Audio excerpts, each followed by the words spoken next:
हरिहराय नमः कृष्णाय दावाय नमः हरिहराय नमः कृष्णाय दावाय नमः यादवाय माधवाय केशवाय नमः यादवाय श्री चैतन्य नित्यानंद श्री अद्वैत सीता श्री चैतन्य नित्यानंद श्री अद्वैत सीता हरि गुरु वैष्णव भगवद गीता हरि गुरु वैष्णव भगवद गीता जय प्रभुपदा जय प्रभुपदा जय प्रभुपदा जय Prabhupada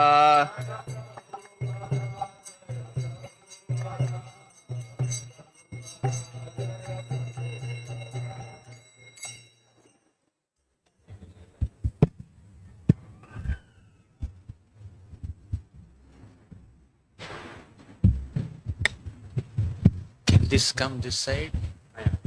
Can you get me a small bottle of water? Can this come this side?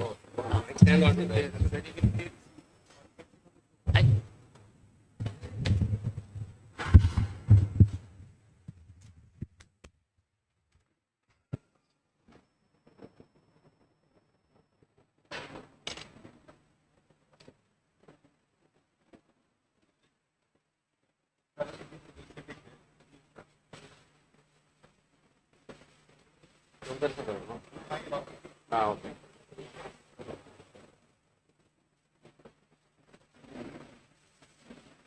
ये इसका बैटरी नहीं करना ना प्रभु चलेगा चलेगा okay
Hare Krishna. Om Namo Bhagavate Vasudevaya.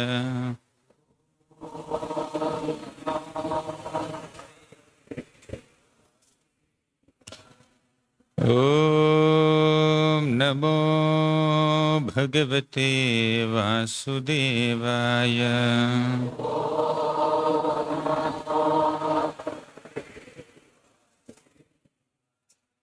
Om Namo Bhagavate Vasudevaya.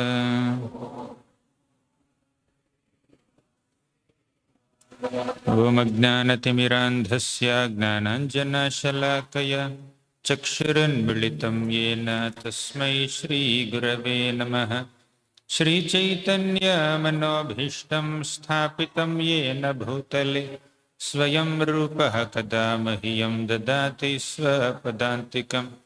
Vandeham Shri Guroha Shri Yutapad Shri Gurun Vaishnavamscha Shri Rupam Sagrajatam Sahagana Raghunathan Vitam Tam Sajivam Sadvaitam Savadhutam परिजन सहितं कृष्ण चैतन्य देवं श्री राधा कृष्ण पादान् सहगण ललिता श्री विशाखान्वितांश्च हे कृष्ण करुणा सिंधो दीनबंधो जगत्पते गोपेश गोपिका कांता राधा कांता नमोस्तुते तप्त कांचन गौरांगी राधे वृंदावनेश्वरी वृषभानुसुते देवी प्रणमामि हरिप्रिये वाञ्छाकल्पतरुभ्यश्च कृपा सिन्धुभ्य एव च पतितानां पावनेभ्यो वैष्णवेभ्यो नमो नमः। नम ॐ विष्णुपादाय कृष्णप्रेष्ठाय भूतले श्रीमते भक्तिवेदान्त स्वामिन् इति नामिने नमस्ते सारस्वती देवे गौरवाणी प्रचारिणे निर्विशेषा शून्यवादी पाश्चात्य देशतारिणे जय श्री कृष्ण चैतन्य प्रभो नित्यानंद श्री अद्वैत गदाधर श्रीवासादि गौर भक्तवृंद हरे Krishna Krishna Krishna Hare Hare Hare Ram Ram Ram Hare Hare.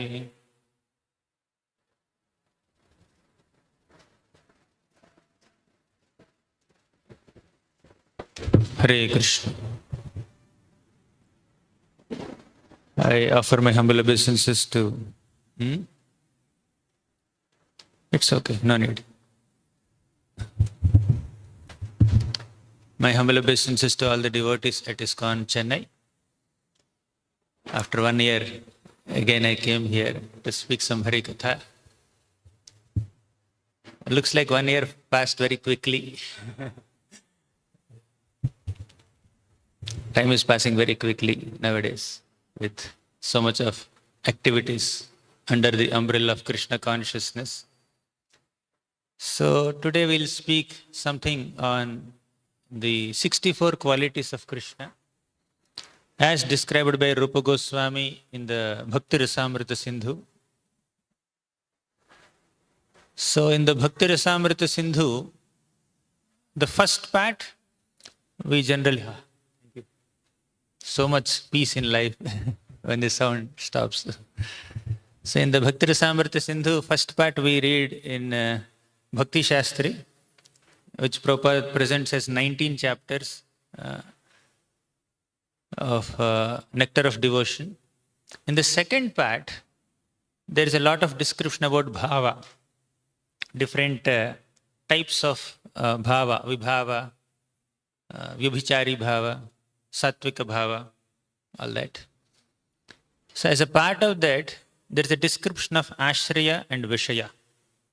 Ashraya means shelter, vishaya means object, right? So who is ashraya and who is vishaya? Definitely Krishna is ashraya. Krishna is the shelter of everybody, right? However, Krishna is the shelter of everyone, but Krishna's devotee is the shelter of devotion to Krishna. This ashraya refers to a devotee of Krishna. Vishaya means an object. In the material context, Krishna is the object of our devotional service, of our bhakti. And a devotee is the one who is the abode of that bhakti. He is the abode, he is the shelter, he is the container of bhakti. So, now, what is the nature of that objective of bhakti, of that Vishaya? So, what are the different qualities of Krishna? So Rupa Goswami enumerates 64 qualities of Krishna. However, Krishna's qualities are not limited to only 64. He has millions of qualities, good qualities. But some prominent ones are listed here. And in these 2 days, 3 days, we will not be able to discuss all the 64 qualities. But we'll try to discuss as many as humanly possible. I am not here to do Bhakti Shastri or Bhakti Vaibhav course with an agenda. Oh, sorry, you have to translate, Prabhu. You can translate till now. Hare Krishna. பக்தர்களுக்கெல்லாம் என்னுடைய பணிவான நமஸ்காரங்கள். ஒரு வருட காலம் எப்படி ஓடிப்போயிற்று என்று தெரியவில்லை. மீண்டும் உங்களோடு ஹரிகதையை பகிர்ந்து கொள்ள நான் வந்திருக்கிறேன். இன்றைய வகுப்பில் நாம் கிருஷ்ணருடைய 64 குணங்களை பற்றி பேச இருக்கிறோம். இது பக்தி ரசாமிர்த சிந்துவில் ரூப கோஸ்வாமியால் விளக்கப்பட்டிருக்கிறது. அதன் முதல் பகுதியை நாம் பக்தி சாஸ்திரியின் பாடமாக படித்திருக்கிறோம். அதில் இரண்டாவது அலையில் நாம் ஆශ්‍රயம் விஷயம் என்ற 2 விஷயங்களை பற்றி பார்க்கிறோம். ஆශ්‍රயம் என்பது பக்தராகவும் விஷயம் என்பது பகவான் கிருஷ்ணராகவும் கூறப்படுகின்றன. உண்மையில் விஷயம் என்றால் நாம் பொதுவாக பௌதிக பொருட்களை நினைத்து கொள்வோம். ஆனால் அவ்வாறு அல்ல. இங்கு விஷயம் எனப்படுவது பக்தருடைய பக்திக்கான பொருளாக யார் விளங்குகிறாரோ அவர். அது கிருஷ்ணரை குறிக்கும். எனவே பக்தரும் ஒரு விதத்தில் புகலிடமாக இருக்கிறார். எப்படி என்றால் பகவானுக்கு தேவையான பக்தி பக்தரிடம் குடிகொண்டிருக்கிறது. எனவே பக்தர் எப்பொழுதுமே ஆශ්‍රயம் என்று 2ஆம் அலையில் குறிப்பிடப்பட்டாலும் ஒரு வகையில் அவரும் ஒரு விஷயமாகிறார். அவர் பக்தியை கொண்டிருக்கிறார். அவர் இதயத்தில் பகவானுக்கு தேவையான பக்தி குடிகொண்டிருக்கிறது.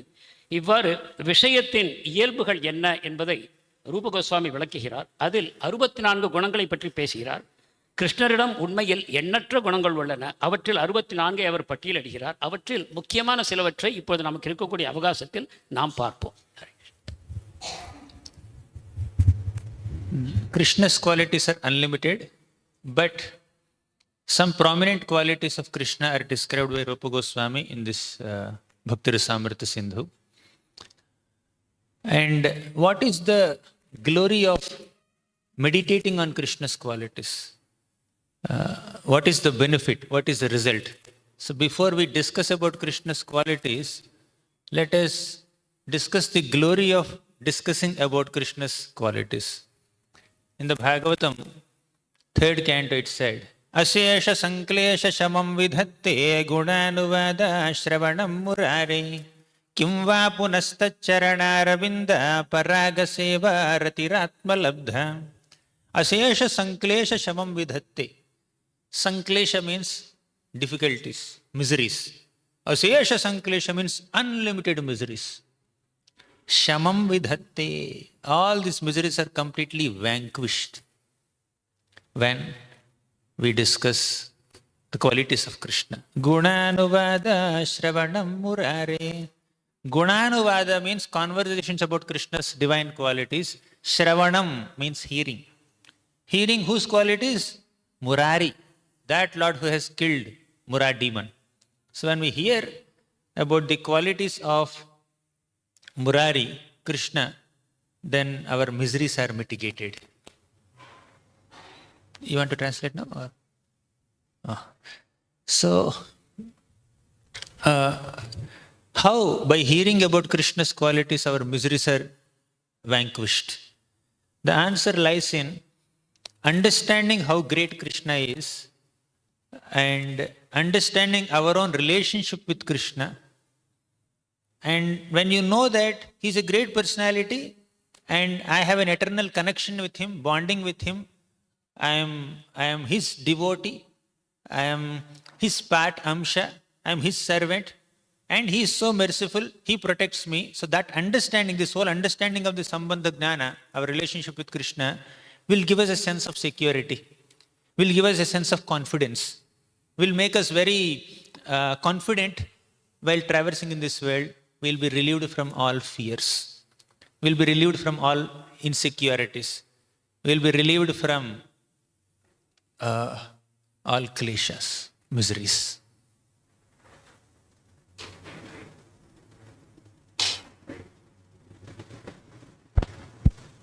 இப்பொழுது பகவானுடைய குணங்களை பற்றி பேசுவதற்கு முன்னால் அவருடைய குணங்களை பற்றி பேசுவதனால் நமக்கு உண்டாகும் பலன்கள் என்ன என்று பார்க்கலாம். பகவானுடைய மகிமைகளை பேசுவதன் மூலமாக நம்மிடம் இருக்கக்கூடிய அளவில் அடங்காத துக்கங்கள், துயரங்கள் தீர்ந்து போகின்றன. பகவானுடைய அந்த முரன் என்ற அசுரனை அழித்த அந்த பகவானுடைய உயர்ந்த குணங்களை பற்றி பேசும்பொழுது அவருடைய உயர்வை அறிந்து கொள்கிறோம். அவரோடு நமக்கு இருக்கக்கூடிய தொடர்பையும் அறிந்து கொள்கிறோம்.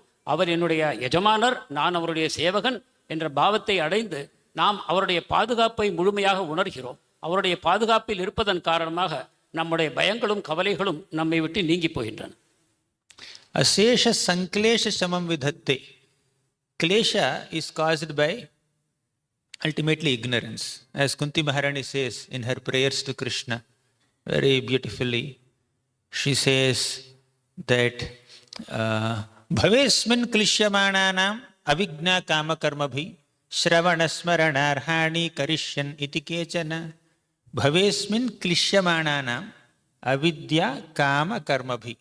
Because of avidya, ignorance, we have so many material desires, kama.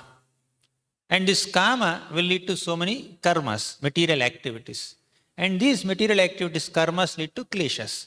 Avidya, kama, karma, klesha. This is the cycle, right?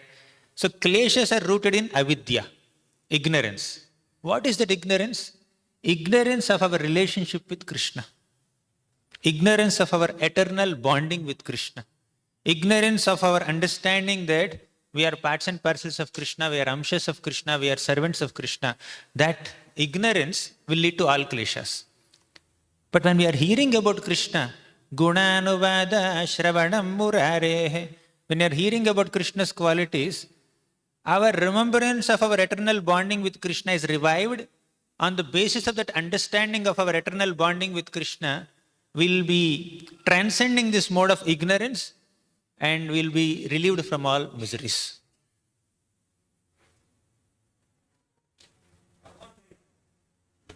துக்கங்கள் உண்மையில் எவ்வாறு உண்டாகின்றன என்று பார்ப்போமானால், நம் அறியாமையிலிருந்து துக்கங்கள் உண்டாகின்றன. இந்த அறியாமை எவ்வாறு வருகிறது என்று பார்ப்போமானால், அறியாமையிலிருந்து நமக்கு ஆசைகள் உண்டாகின்றன. அந்த ஆசைகளின் காரணமாக நாம் சில செயல்களில் ஈடுபடுகிறோம். அவற்றின் மூலமாக கிளேஷம், துக்கம் உண்டாகிறது. இவற்றின் காரணமாக நாம் துயரத்தை அடைகிறோம். ஆனால் பகவானோடு நமக்கு இருக்கக்கூடிய தொடர்பை நாம் எப்பொழுது புரிந்து கொள்வோமோ, அவர் பரமபுருஷர், நான் அவருடைய நித்தியமான சேவகன், நான் அவருடைய அம்சம், அவர் ஒரு சமுத்திரம் என்றால் நாதன் ஒரு திவலை என்னும் விதமாக பகவானை பற்றி அவரை தொடர்ந்து கேட்பதன் மூலமாக நாம் அந்த நினைவை மீண்டும் உண்டாக்கி கொள்கிறோம். பகவானை நாம் மறந்து போயிருக்கிறோம். அந்த நினைவு நமக்கு மீண்டும் உண்டாகும் பொழுது இந்த முக்குணங்களின் தாக்குதலிலிருந்து நாம் விடுபடுகிறோம். அப்பொழுது உண்மையான கவலைகளிலிருந்து விடுதலையை அனுபவிக்கிறோம். For a conditioned soul, getting released from miseries is the priority, right? For someone who is engrossed in so many material miseries, being relieved from this miserable life, miserable conditions in this world is kind of priority for them. And Bhagavatam does it. A description of Krishna's qualities relieves one from miseries. But when somebody is very advanced in bhakti, how is this discussion about Krishna's qualities relevant to them? Right? For a conditioned soul, yes, hearing about Krishna's qualities will relieve us from miseries. Gunanuvada Shravana Murare Asesha Sanklesha Samvidhatte. But when someone who is already on a very high platform of devotional service, who has transcended material miseries, basically he has no ignorance. Such an advanced devotee has no ignorance, no avidya, no kama, no karma, no klesha. For such a person also, Gunanuvada Shravana Murare is very relevant.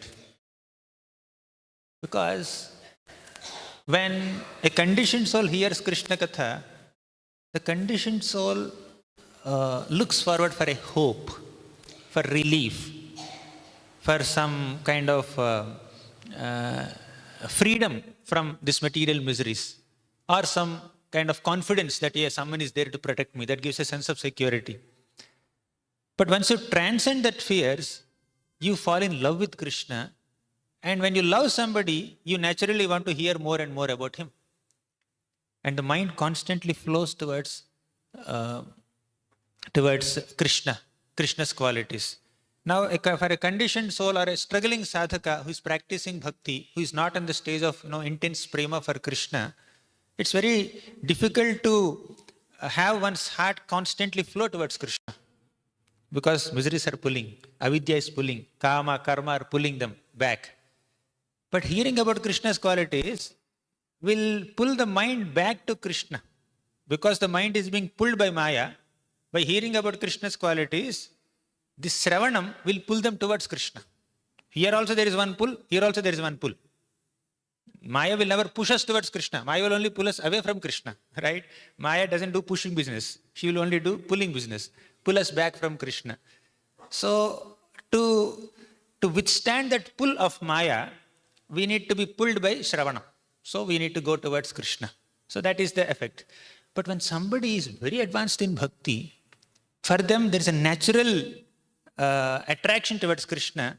So Maya's pull will not affect them. Maya's pull will not bring them to Maya. So Maya will lose that ability. Maya will become very weak in comparison to this advanced devotee. So devotee is so glorious that Maya cannot just pull that person. Because this devotee is very, very strongly pulled by Krishna vibrations. The description of Krishna's qualities have captivated this devotee's heart so much that this devotee will not be pulled by Maya anymore. How strong is that pull of Krishna? The attraction towards Krishna? Madguna Shruti Matrena Mayi Sarva Guhashaye Manogatira Vichhinna Yatha Gangam Bhasombudhav. Madguna Shruti Matrena. Just by merely hearing a description of Krishna's quality. Madguna Shruti Matrena. Guna. In all the shlokas, Guna word is coming. Madguna Shruti Matrena Mayi Sarva Guhashaye. Just by merely hearing a small description of Krishna's qualities, a devotee's heart will just run towards Krishna. Mayi Sarva Guhashaye.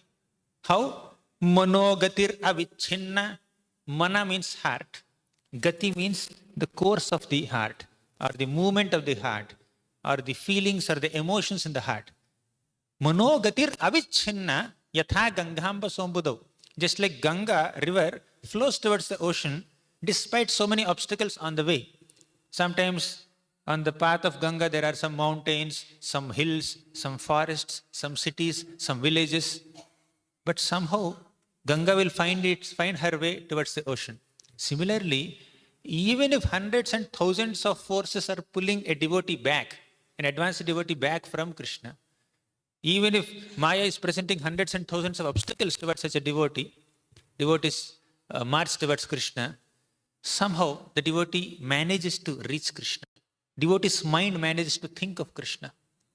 Now for a struggling sadhaka, just few moments of prayer, then as soon as the eyes are opened, mind is distracted in 100 different directions.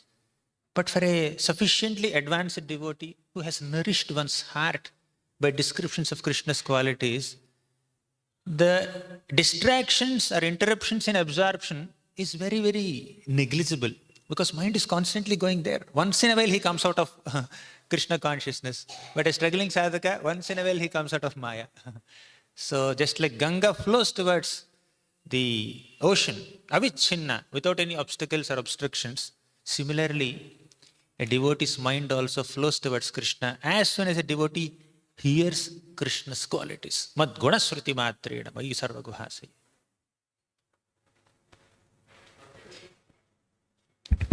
பக்தர்களை இரண்டு விதமாக பார்க்கலாம். ஆரம்ப நிலையில் இருக்கக்கூடிய பக்தர் தன்னுடைய துக்கங்களிலிருந்து விடுபடுவதற்காக பகவானை அணுகிறார். அவருக்கு துக்கத்திலிருந்து விடுதலை தான் முக்கியமான லட்சியம். பாகவதம் கூறுகிறது, அது உடனடியாக நடைபெறுகிறது. ஒரு ஆரம்ப நிலை பக்தர் பாகவதத்தை கேட்க ஆரம்பிப்பார், ஆனால் உடனடியாக துக்கங்களிலிருந்து நிவாரணம் பெறுகிறார். ஆனால் முன்னேறிய பக்தருக்கு துக்க நிவாரணம் ஒரு முக்கியமான லட்சியம் இல்லை. அவரிடம் பாகவதம் எந்த விதத்தில் வேலை செய்கிறது என்று பார்ப்போம். அவருக்கு உண்மையில் அறியாமை இல்லை. அறியாமையிலிருந்து வரக்கூடிய ஆசைகளும் அவற்றினால் செயல்பாடுகளும் அவற்றினால் வரக்கூடிய துக்கங்களும் அவரிடம் இல்லை.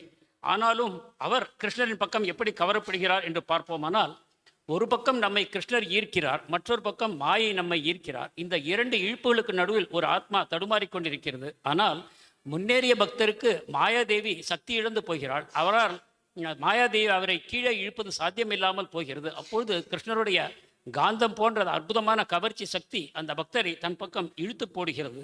எனவே பகவானை பற்றி தொடர்ந்து கேட்பதன் மூலமாக அவருக்கு உன்னதமான ஆனந்தம் உண்டாகிறது. இதை கிருஷ்ணர் கூறுகிறார், என்னுடைய குணங்களை பற்றி யார் ஒருவர் கேட்பாரோ அவர் படிப்படியாக என்னிடம் ஈர்க்கப்படுகிறார். எப்படி கங்கா நதியானது அனைத்து தடைகளையும் கடந்து கொண்டு சமுத்திரத்தை நோக்கி ஓடுமோ அந்த விதமாக பகவானுடைய குணங்களை கேட்கக்கூடிய முன்னேறிய பக்தர் வெகு விரைவில் அவர் பக்கம் ஈர்க்கப்படுகிறார். ஒரு சாதாரண பக்தருக்கு சிறிது நேரம் பகவானை பற்றி கேட்டாலும் கூட வேறு விஷயங்களிலும் அவர் கவனம் சிதறுகிறது. ஆனால் தூய பக்தருக்கோ அவ்வாறு கவனச்சிதறல் இல்லாமல் முழுமையாக கிருஷ்ணரிடம் ஈடுபடுகிறார். So a description of Krishna's qualities is so nourishing to the heart, nourishing to the soul. Just as tasty and healthy food nourishes the body, a sincere and focused description of Krishna's divine qualities done with devotion naturally nourishes the soul. And there is no other nourishment that exists in this planet in comparison to this nourishment of hearing Krishna Katha, pure Krishna Katha. Madguna Shruti Matrena. You can also recite the shloka once. Madguna Shruti Matrena Mayi Sarva Guhasaye Manogatira Vichinna Yatha Gangambha Somudau. So we'll discuss more about the glory of hearing Krishna's qualities later. We have some more sessions. So now we will begin with some qualities of Krishna. Out of 64, we'll discuss a few today.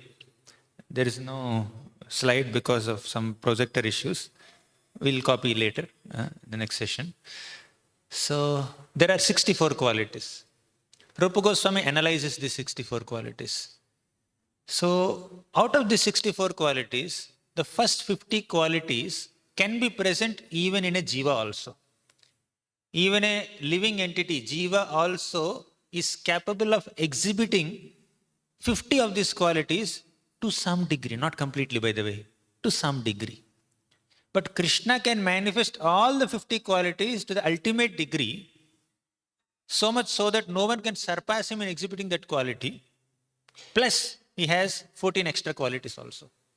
50 qualities that are present in a jiva, 50 good qualities present in a jiva, plus 5 extra qualities which are present in Shiva, plus 5 more qualities which are present in Vishnu, plus 4 more qualities which are present only in Krishna and nobody else. So total 50 plus 5 plus 5 plus 4. That's the bifurcation. All 64 qualities Krishna has, but Vishnu can have up to 60 qualities. Shiva can have up to 55 qualities. A normal jiva, like Brahma, can have up to 50 qualities. All the jivas who are lesser than Brahma will have much lesser qualities. Lesser qualities in number, lesser quality in terms of intensity also. Right?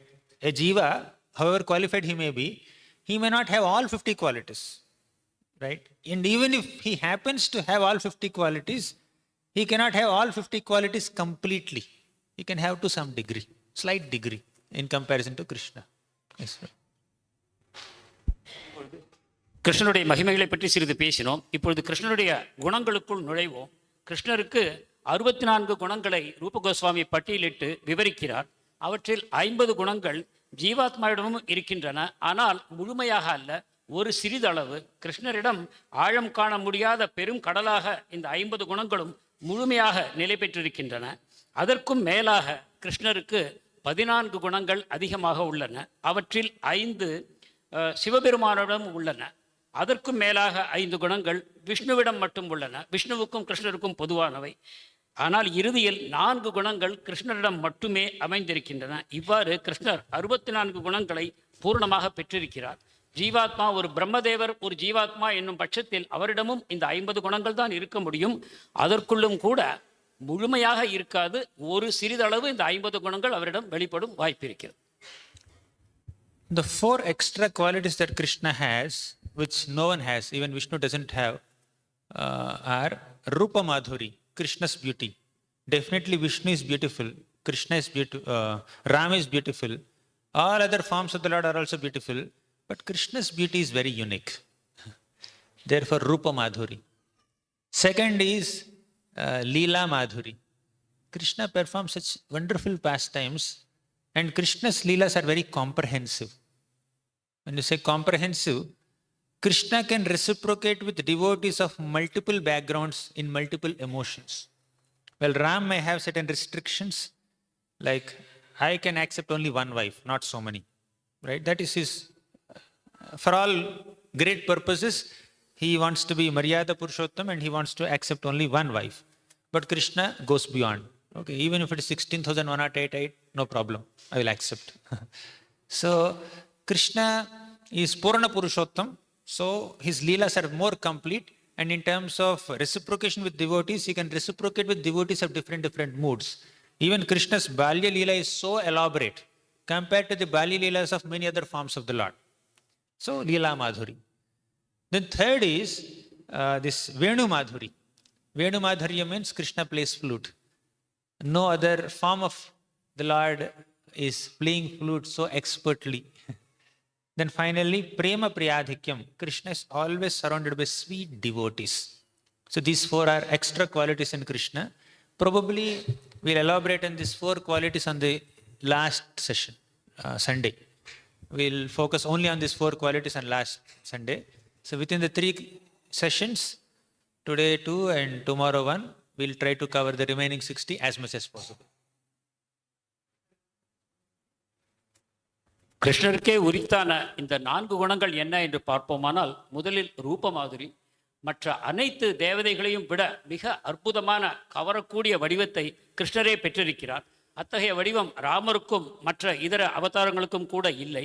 அடுத்ததாக லீலா மாதுரியம். பகவான் மிகவும் அற்புதமான லீலைகளை கொண்டிருக்கிறார். இந்த லீலைகள் மிகவும் முழுமையானவை. பக்தர்கள் பலவிதமான பின்னணிகளிலிருந்து வந்திருந்தாலும், அவர்களுக்கு பகவானோடு பலவிதமான உணர்வுகள் இருந்தாலும், அவை அனைத்தையும் பகவான் தீர்த்து வைக்கிறார். இந்த விதத்தில் பார்ப்போமானால், ராமர் மரியாதா புருஷோத்தமர். அவருக்கு ஒரு மனைவிதான். மற்றவர்கள் அவருக்கு மனைவியாக வேண்டும் என்றால் அதற்கு வாய்ப்பில்லை. ஆனால் கிருஷ்ணரோ 16,108 மனைவிகளாக இருந்தாலும் கூட அனைவரையும் ஏற்றுக்கொள்ள தயாராகிறார். அனைத்து வகையான பாவங்களை கொண்ட பக்தர்களையும் அவர் தான் ஏற்றுக்கொள்கிறார். பால்ய லீலை என்று பார்ப்போமானால், கிருஷ்ணருக்குத்தான் இவ்வளவு அற்புதமான விவரங்களான பால்ய லீலை உள்ளன. மற்ற எந்த தேவதைகளுக்கும் அவ்வாறு இல்லை. அடுத்ததாக வேணு மாதுரியம். அவர் புல்லாங்குழல் வாசிப்பதைப் போல திறமையாக வாசிக்கக்கூடிய வேறு வடிவங்கள் இல்லை. இறுதியில் பிரேமை மாதுரியம், அதாவது அற்புதமான பக்தர்களால் அவர் எப்பொழுதும் சூழப்பட்டிருக்கிறார். Out of the 64 qualities of Krishna, the first one is Suramyangaha. Ayam Neta Suramyangaha. Like that, Rupa Goswami describes all the 64 qualities in just few shlokas. Not describes, just lists all these qualities in few shlokas. Then he elaborates on each quality. First is Suramyangaha. Su means very. So to the superlative degree. Ramya means very pleasing, very attractive. Anga means the body. So Krishna has a very, very attractive body. That's the first quality. Attractive form. So Krishna's attractiveness, the attractiveness of Krishna's form is described in many scriptures, especially Bhagavatam in many ways. Narada Muni says, particularly in the 4th canto of Bhagavatam, Tarunam Ramaniyangam Arunoshthekshanadharam Pranatashrayanam Drimnam Sharanyam Karunarnavam. This shloka describes multiple qualities of Krishna, but the first half of the shloka describes Krishna's form. Tarunam Ramaniyangam. Tarunam means Krishna is always youthful. There is no old age for Krishna. No white hair for Krishna. Tarunam Ramaniyangam means all the limbs of Krishna's body are perfectly formed. Very symmetrical, very proportionate, very attractive. Then Arunoshthekshanadharam, his lips and his eyes are reddish, like the rising sun. Pranatashrayanam Drimnam. Pranata means one who offers obeisances to Krishna. Pranata can also mean one who is completely surrendered to Krishna. Right from beginning of offering obeisances or to completely surrendering to Krishna or wherever in between, Krishna gives ashraya. Pranata ashrayanam. Devotee is ashraya of devotion. Krishna is ashraya of devotees. Right? Or Krishna is the ashraya of those who possess that devotion. Pranata ashrayanam. So one who offers obeisances to Krishna, or one who is completely surrendered to Krishna, or anyone who is in between from this extreme to that extreme. In short, whether you have little devotion or more devotion, greatest devotion, Krishna is there to give ashraya. So Pranata ashrayam. Drimnam.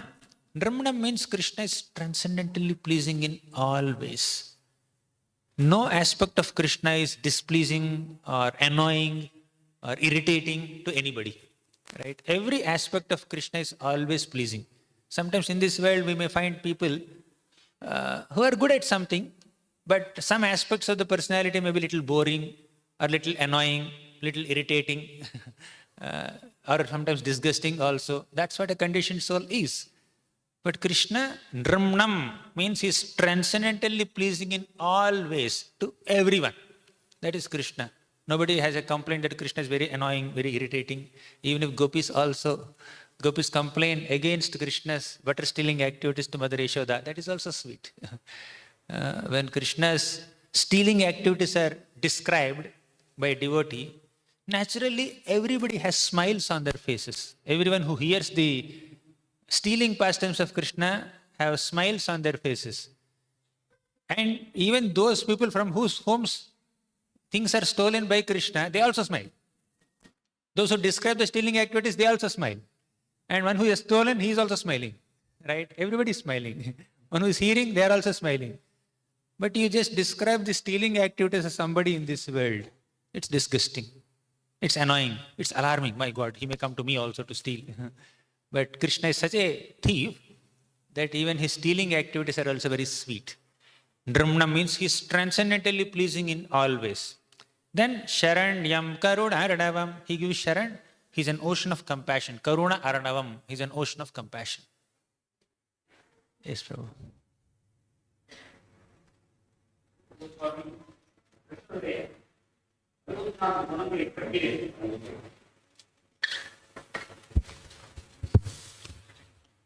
ரூப கோஸ்வாமி கிருஷ்ணருடைய 64 குணங்களை பட்டியலிடுகிறார். அவற்றில் முதலாவது சுரம்யாங்ககா, அதாவது மிகவும் அற்புதமான மனத்திற்கு சந்தோஷத்தை அளிக்கக்கூடிய வடிவத்தை கொண்டவர். நாரத முனிவர் 4வது ஸ்கந்தத்தில் கிருஷ்ணனுடைய வடிவத்தை இவ்வாறு வர்ணிக்கிறார். அவர் எப்பொழுதும் இளமையான சரீரத்தை கொண்டிருக்கிறார். அவருடைய அங்கங்கள் மிகவும் நேர்த்தியாக அமைக்கப்பட்டிருக்கின்றன. அவருடைய கண்களும் உதடுகளும் சிவந்த நிறத்தை கொண்டிருக்கின்றன. அவர் தன்னை அணுகக்கூடிய பக்தர்கள் அனைவருக்கும் புகலிடம் தருகிறார். ஆரம்ப நிலையில் இருப்பவரிலிருந்து முதிர்ந்த பக்தர் வரைக்கும் அவரவருடைய சரணாகதி எந்த அளவில் இருக்குமோ அனைவருக்கும் அவர் தன்னுடைய ஆசீர்வாதங்களை வழங்குகிறார். அவருடைய செயல்கள் எப்பொழுதுமே அனைவருக்கும் மனத்திற்கு ஆனந்தத்தை அளிக்கின்றன. ஒருபொழுதும் அவருடைய லீலைகளினால் யாருக்கும் துக்கமோ துயரமோ மன கஷ்டமோ உண்டாவதில்லை. அவர் கோபியர்களிடமிருந்து திருடும் பொழுது அவ்வாறு திருட்டு கொடுத்த கோபியர்களும் சரி, அதை பற்றி கேட்பவர்களும் சரி, திருடுபவரும் சரி, அனைவரும் ஆனந்தத்தில் மூழ்கி போகிறார்கள். இவ்வாறு ஒரு திருட்டு செய்தாலும் கூட பகவான் அனைவருக்கும் ஆனந்தத்தை உண்டாக்கும் வகையில் திறமைசாலியாக செய்கிறார். மற்றொரு பௌதிகமான உலகத்தில் இந்த திருட்டு என்பது மிகவும் கேவலமான ஒரு விஷயம் என்று நாம் கருதுவோம். Second quality of Krishna that Rupa Goswami speaks is Sarva Sallakshananvitaha. Sarva Sanlakshana Anvitaha means one who is endowed with all auspicious features. So this quality has like two facets. One is the bodily features, second is specific marks on his hands and feet. This quality Sarva Sallakshananvita also is referring to the physical only. So many of the 64 qualities describe Krishna's physical form, and some qualities describe Krishna's heart, Krishna's character. Right? Beauty is not only physical beauty, beauty is beauty of character also. Now we are focusing on the form first. Right? So sometimes we may mix both also. There is overlap between in these qualities. So two types. One is bodily features, also called Gunottam. Second is marks on hands and feet. They are called Ankoktam. Ankoktam and Gunottam. So these two are the subcategories of Sarva Sallakshananvitaha. So as a part of the description of this second quality, Rupa Goswami quotes some shlokas that describe some auspicious marks on Krishna's lotus feet and his soles. There are 32 auspicious bodily marks. We may not be able to remember all of them, but some pujaris or astrologers or some people, when they notice these special marks on a newborn child's body, they will understand he's not an ordinary boy. He'll be very great, right? So there are some 32 auspicious marks. Somebody in Vrindavan, they saw Krishna's little baby form in Nanda Maharaj's home and told Nanda Maharaj, he's not an ordinary person, he's special. Then even Bhagavatam also says, there are some special marks on Krishna's lotus feet, and we need to meditate on those footprints and feet and the marks on the feet. Sanchintayed bhagavatascharanarvindam vajrankusadhvajasaroruhalanchanadhyam uttunga raktavilasannakhachakravala jyotsnabhirahatamahadhridayandhakaram Sanchintayed bhagavatascharanarvindam. Let's meditate on the lotus feet of Krishna, Bhagavan. Vajra, a thunderbolt. Ankusha, an instrument which is used to drive an elephant.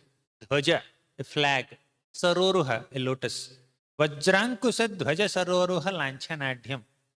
So Krishna's auspicious lotus feet are marked with these special symbols. Uttunga rakta vilasan nakhachakravala. From this beautiful lotus feet of Krishna, some moon-like effulgence emanates. And this effulgence is so bright that when we bring our dark, ignorance-filled hearts in contact with that effulgence, this ignorance will run away. Right?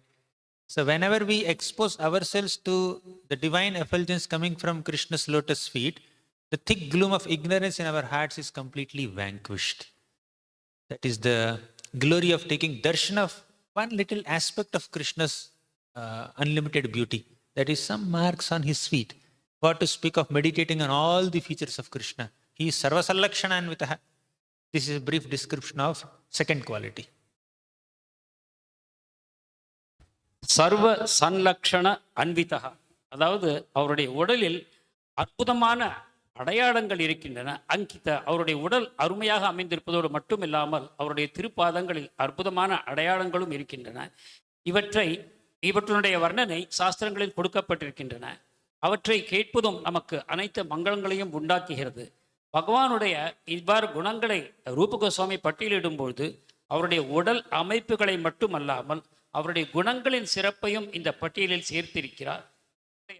ஒருவருடைய அழகு என்பது அவருடைய உடலில் மட்டும் இல்லை, அவருடைய இதயத்தில் இருக்கக்கூடிய குணங்களையும் அடிப்படையாக கொண்டிருக்கிறது. எனவே கிருஷ்ணருடைய நேர்த்தியான அவருடைய நன்னடத்தையும் கூட இந்த பட்டியலில் ரூப கோஸ்வாமி சேர்க்கிறார்.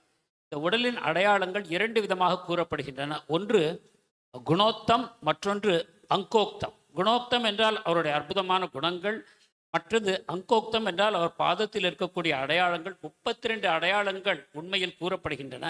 சிறு குழந்தைகளை பார்த்தாலும் கூட சில ஜோதிடர்கள் அதை கூறுவார்கள், இந்த குழந்தைக்கு சில அடையாளங்கள் இருக்கின்றன, அதன் காரணமாக இவர் பெரிய மனிதராக வருவார் என்று முன்கூட்டியே கூற முடியும்.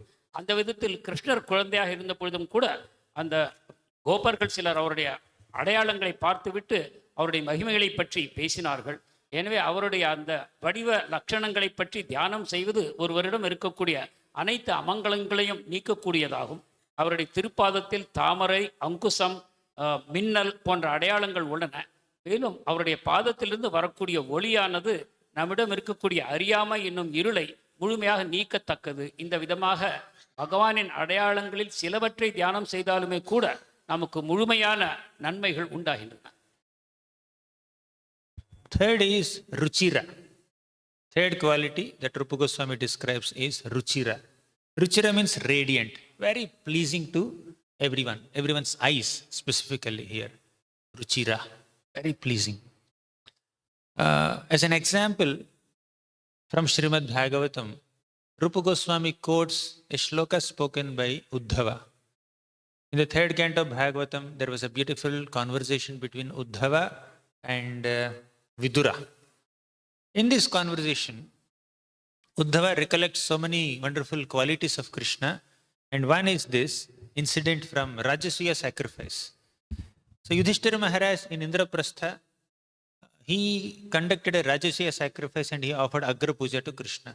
And Krishna was sitting on the high elevated seat above everyone there. So he was being offered the first worship. There, all the members in that assembly of Rajasuya sacrifice felt that Krishna is the most dexterous creation of Brahma. Some of them, they are little ignorant. They are not fully aware that Krishna is superior to Brahma. Everything that exists in this creation is created by Brahma. That's their understanding. They thought that, oh, Brahma made Krishna so beautifully. Brahma is very expert. I think this is the best creation of Brahma. They thought like that. But many know Brahma is born from the Lord. So in that context, Uddhava says, Yad dharma sunor batarajasuye niriksha driksvastyayanam trilokaha. Yad dharma sunor batarajasuye. That dharma sunu means son of Dharma. Who is that? Dharmaraj, our Yudhishthir Maharaj. Batarajasuye. He conducted Rajasuya sacrifice. Then niriksha driksvastyayanam trilokaha. Niriksha means they saw Krishna's beautiful form at the time. Swasti ayanam means this form is very pleasing. Niriksha swastayana means pleasing to the eyes. Secondly, swastayanam also means very auspicious to the entire creation. Niriksha swastyayanam triloke. Swasti ayanam triloke means this form, the existence of this beautiful form, effulgent form in this world, in this universe, is extremely auspicious to the entire creation. Sometimes the mere presence of a person can lit up the entire atmosphere. Other people around this person can be enlivened, can be excited, can be happy. So their presence has that aura. Similarly, Krishna's divine presence has that aura that it creates auspiciousness in all the three worlds. Not only pleasing to the eyes, but in terms of practicality, there is auspiciousness in the atmosphere and in the entire universe when there is Krishna present there. That's why as soon as Krishna disappeared, Mother Bhumi was feeling completely lost. In her divine separation, feelings of separation from Krishna, she was saying that Kava saheta viraham purushottabasya premavaloka ruchirasmita valgujalpaihi Stairyam samanamaharan madhumaninam romotsavo mamayadang ghirvitankitayam. Kava saheta viraham. Who can tolerate the pangs of separation from Krishna? Kava saheta viraham purushottamasya. What is his speciality? Premavaloka, by his loving glances. Ruchirasmita, by his pleasing smiles. Valgujalpaihi, by his hearty conversations. Stairyam samanamaharan madhumaninam. He can completely captivate the hearts of the sweethearts like Satyabhama. And Romotsavo mamayadang ghirvitankitaya. When that Krishna is walking on my surface, all my hairs are standing on it. This is what Mother Earth is thinking. And she goes into intense separation from Krishna and she says that now I'm missing all that. So Krishna's presence on this planet is very pleasing and auspicious to the entire planet in all the three worlds. And Krishna's presence in an assembly is also very pleasing to the eyes of everyone. So he's called Ruchira, radiant, very pleasing to the eyes and to the heart.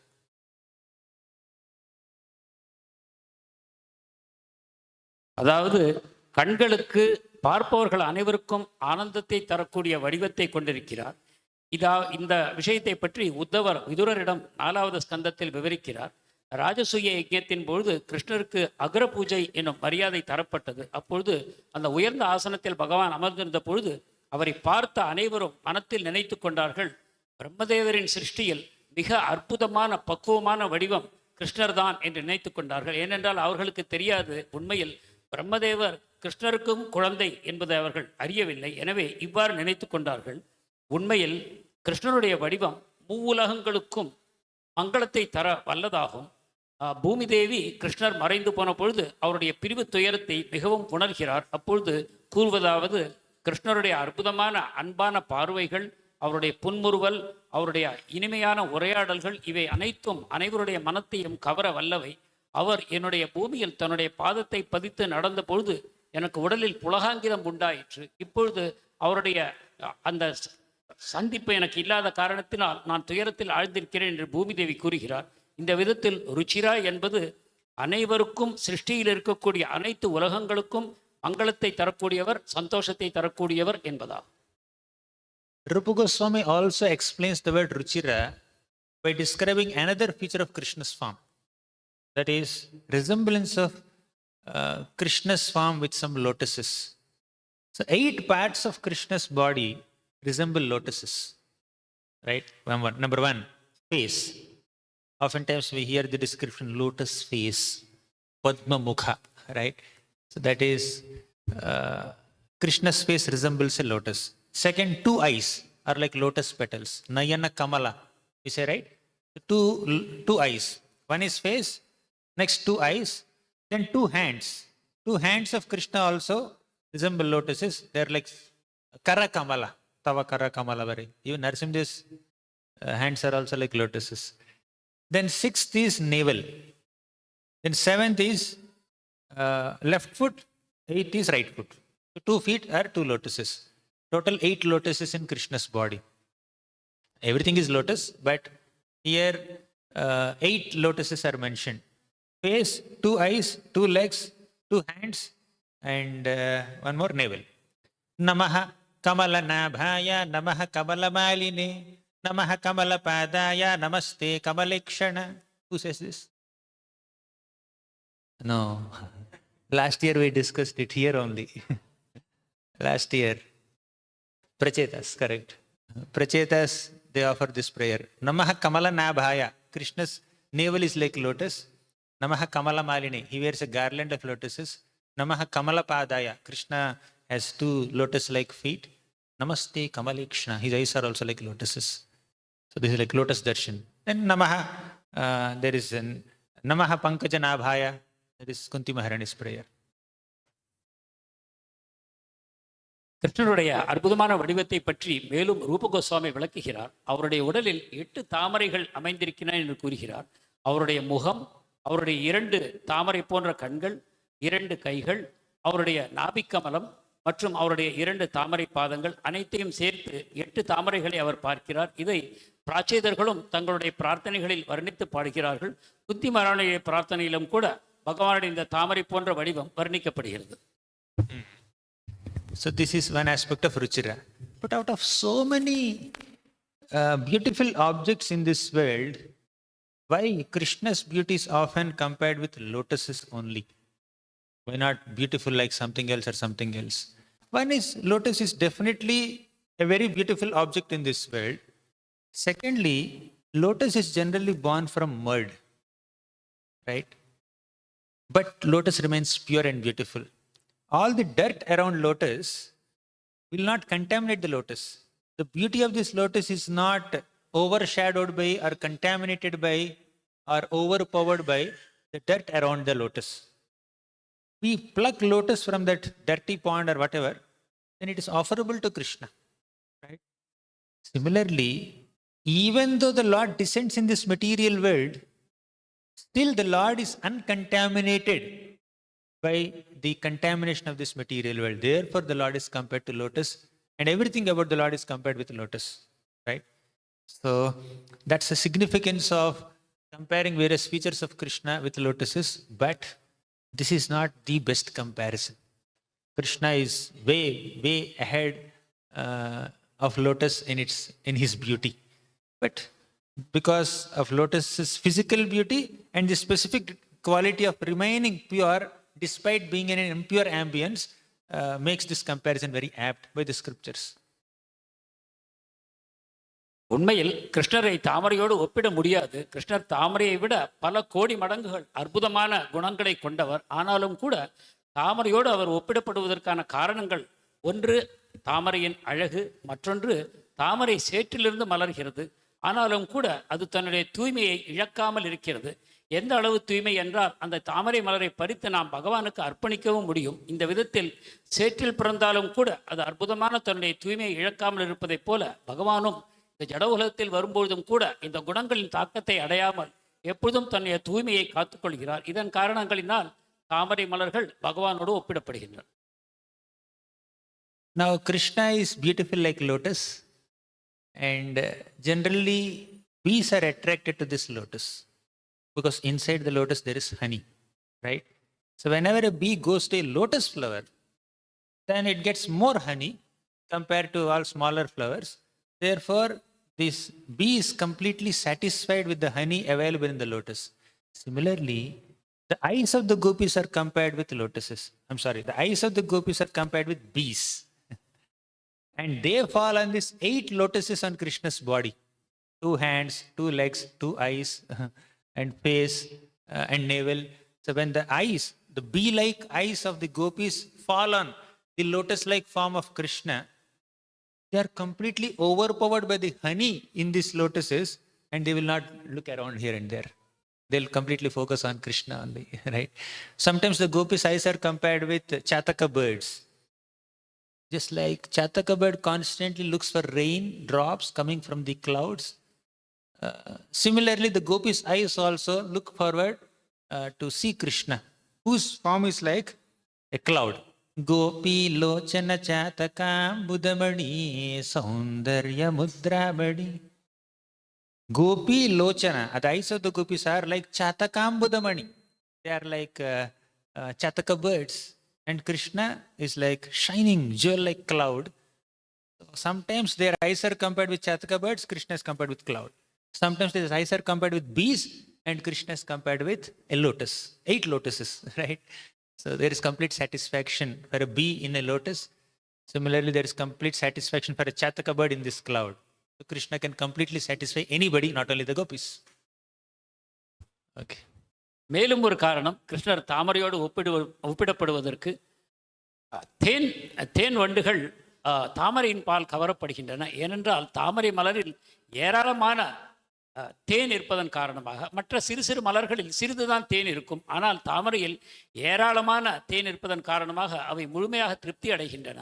கோபியர்களுடைய கண்கள் இந்த தேனீக்களுக்கும் பகவானுடைய உடலில் இருக்கக்கூடிய அந்த தாமரை போன்ற அமைப்பு தாமரை மலருக்கும் ஒப்பிடப்படுகின்றன. இதன் காரணமாக கோபியர்களின் வண்டுகளாகிய கண்கள் பகவானுடைய உடலில் இருக்கக்கூடிய தாமரை மலர்களில் ஈடுபட்டு முழுமையாக போதை அடைகின்றன. அவற்றிலிருந்து விடுபட முடியாமல் கோபியர்கள் அவரிடம் முழுமையாக ஈடுபடுகிறார்கள். மற்றொரு ஒப்பு, சாதக பறவைகளுக்கு கோபியர்கள் ஒப்பிடப்படுகிறார்கள். சாதக பறவைகள் மேகத்தையே பார்த்து கொண்டிருக்கும், மேகத்திலிருந்து வரக்கூடிய மழை துளிகளையே அவை உட்கொள்ளும். பகவானும் கனசியாமமாக மேகவர்ணமாக இருக்கிறார். அவருடைய அந்த ஜொலிக்கக்கூடிய மேகவர்ணமாகிய சரீரத்தில் அந்த கோபியர்கள் ஈடுபடுகிறார்கள். இந்த விதத்தில் 2 விதமாக பகவான் வர்ணிக்கப்படுகிறார். ஒன்று கார்மேகம், மற்றொன்று தாமரை மலர். Further, Sītātapatra vijanairupaskritah prasūnavarshairavhivarshitah pathi Vishangavasa vanamalaya babhau ghano yatharkodupachapa vaidyutaihi. Sutta Goswami describes Krishna's ruchira quality, beauty. When Krishna was walking on the pathways of Dwaraka, Sītātapatra vijanaihi, there is some umbrella, atapatra, on his head, whitish umbrella. Vyajanairupaskritah, he is also being served by Vyajana, this yak tail, this fan. two sides. Vyajanairupaskritah. Prasūnavarshairavhivarshitah pati.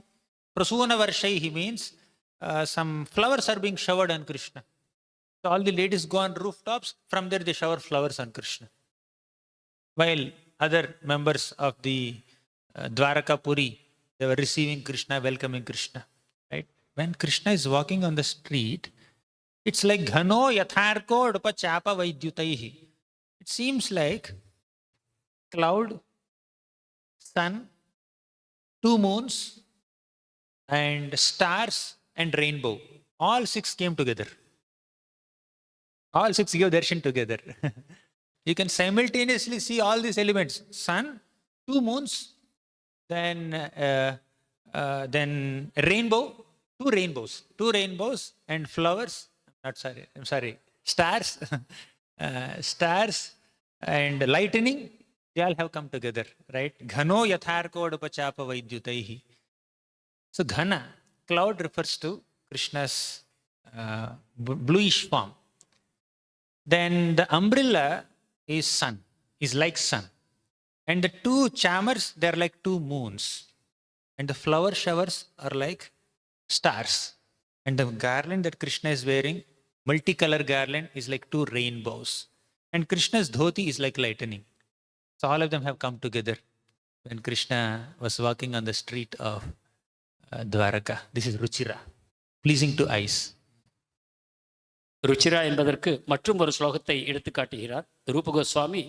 பகவான் துவாரகையில் நடைபெறும் பொழுது அவர் ஒரு வெள்ளை குடையினால் தாங்கப்பட்டார். மேலும் 2 சாமரங்கள் வீசப்பட்டன, மலர்கள் அவர் மேல் தூவப்பட்டன. இந்த காட்சியிலிருந்து கருமேகம், சூரியன், 2 சந்திரன்கள், நட்சத்திர கூட்டங்கள், மேலும் 2 வானவில்கள் மற்றும் மின்னல் அனைத்தும் ஒரு சேர காணக்கூடிய காட்சி அங்கு உண்டாயிற்று என்று கூறுகிறார்.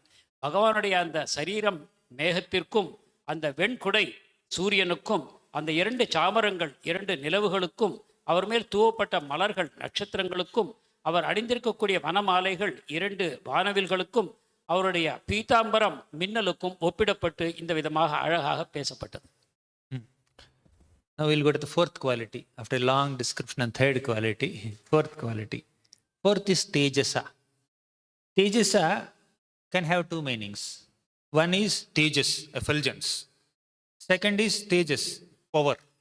So Krishna is very effulgent and Krishna is very powerful. So 2 meanings for this fourth quality, Tejasa. So the first perspective is Krishna's effulgence. Who can be more effulgent than Brahma Jyoti? What can be more effulgent than Brahma Jyoti? So Krishna's bodily shine, bodily brilliance is Brahma Jyoti, therefore his Tejasa. That's very, very clear. Second aspect of Krishna's beauty or Krishna's Tejasa is his power. Once Trinavarta kidnapped little baby Krishna, 1-year-old baby Krishna, and went all the way into the outer space, 800,000 miles high into the sky. There Trinavarta wanted to eat Krishna. He's a man-eating demon, cannibal, something like that. And there Krishna became little scared, fearful, apparently, imitating the nature of an infant baby. And he held on to the neck of Trinavarta very tightly and he died. And when Krishna held on to the neck of Trinavarta so tightly, he was hanging from his chest like a blue locket. And how much is a 1-year-old baby's grip? So with that grip, Trinavarta was completely choked up and his eyes popped out. He could not speak out also. He could not shout also. Just generally, when somebody is very experiencing so much pain, they scream. Now he's experiencing unlimited pain. He's unable to scream also. All his scream is subdued and pain is exaggerated. Pain is like given so much. So Krishna is so powerful even as a 1-year-old baby. He's an abode of all mystic powers. He can outsmart any mystic demon. Any demon who has knowledge of black arts or other magical powers, he can completely subdue them and outsmart them and defeat them and supersede them even as a 1-year-old baby. That is Krishna's Tejasa, power. 4வது குணம் தேஜஸ் எனப்படுவது. தேஜஸ் என்றால் 2 பொருள்கள் உள்ளன. ஒன்று தேக காந்தி, ஒளிரும் உடலை கொண்டவர். அதற்கு நாம் அவர் பிரம்மஜோதி எனும் காரணத்தினால் இதை மேலும் விளக்க தேவையில்லை. பிரம்மஜோதிக்கு இணையான ஒரு வெளிச்சம் வேறு எங்கும் பார்க்க முடியாது. அதுவே பகவானுடைய ஒரு தன்மை என்னும் பொழுது அவருடைய தேஜஸை பற்றி மேலும் விளக்க தேவையில்லை. 2வது பொருள் அப்பரிமிதமான சக்திகளை கொண்டவர். எந்த அளவுக்கு என்றால், அவர் 1 வயதாக இருக்கும்பொழுது திருநாவர்த்தன் எனக்கூடிய ஒரு அசுரன் சூறாவளி காற்றாக வந்து அவரை தூக்கி கொண்டு வானவெளிக்கு கொண்டு சென்றான். அப்பொழுது பயப்பட்ட அந்த சிறு குழந்தை தன்னுடைய பயத்தின் காரணமாக அவனுடைய கழுத்தை கட்டி கொண்டது. உடனே அந்த அரக்கன் இறந்து போனான். அப்பொழுது அந்த சிறு குழந்தை வடிவத்தில் இருந்த கிருஷ்ணர் அவனுடைய கழுத்தில் தொங்கக்கூடிய ஒரு நீல நிற ஹாரம் போன்ற அற்புதமாக தோன்றினார். இந்த விதத்தில் கிருஷ்ணர் தன்னுடைய அளப்பரிய அற்புதமான சக்திகளை இந்த ஒரு சிறு லீலை மூலமாகவே நமக்கு வெளிப்படுத்தி காட்டுகிறார். So this Tejasa can also refer to the power to conquer enemies. We just saw one. The 5th quality that Rupa Goswami describes is Baliyan, very strong. Now it may seem similar to the previous one, but when you say power, power is not just physical strength. Power can refer to prabhava, influence. He can overpower somebody without showing the physical power. But Baliyan specifically refers to physical power.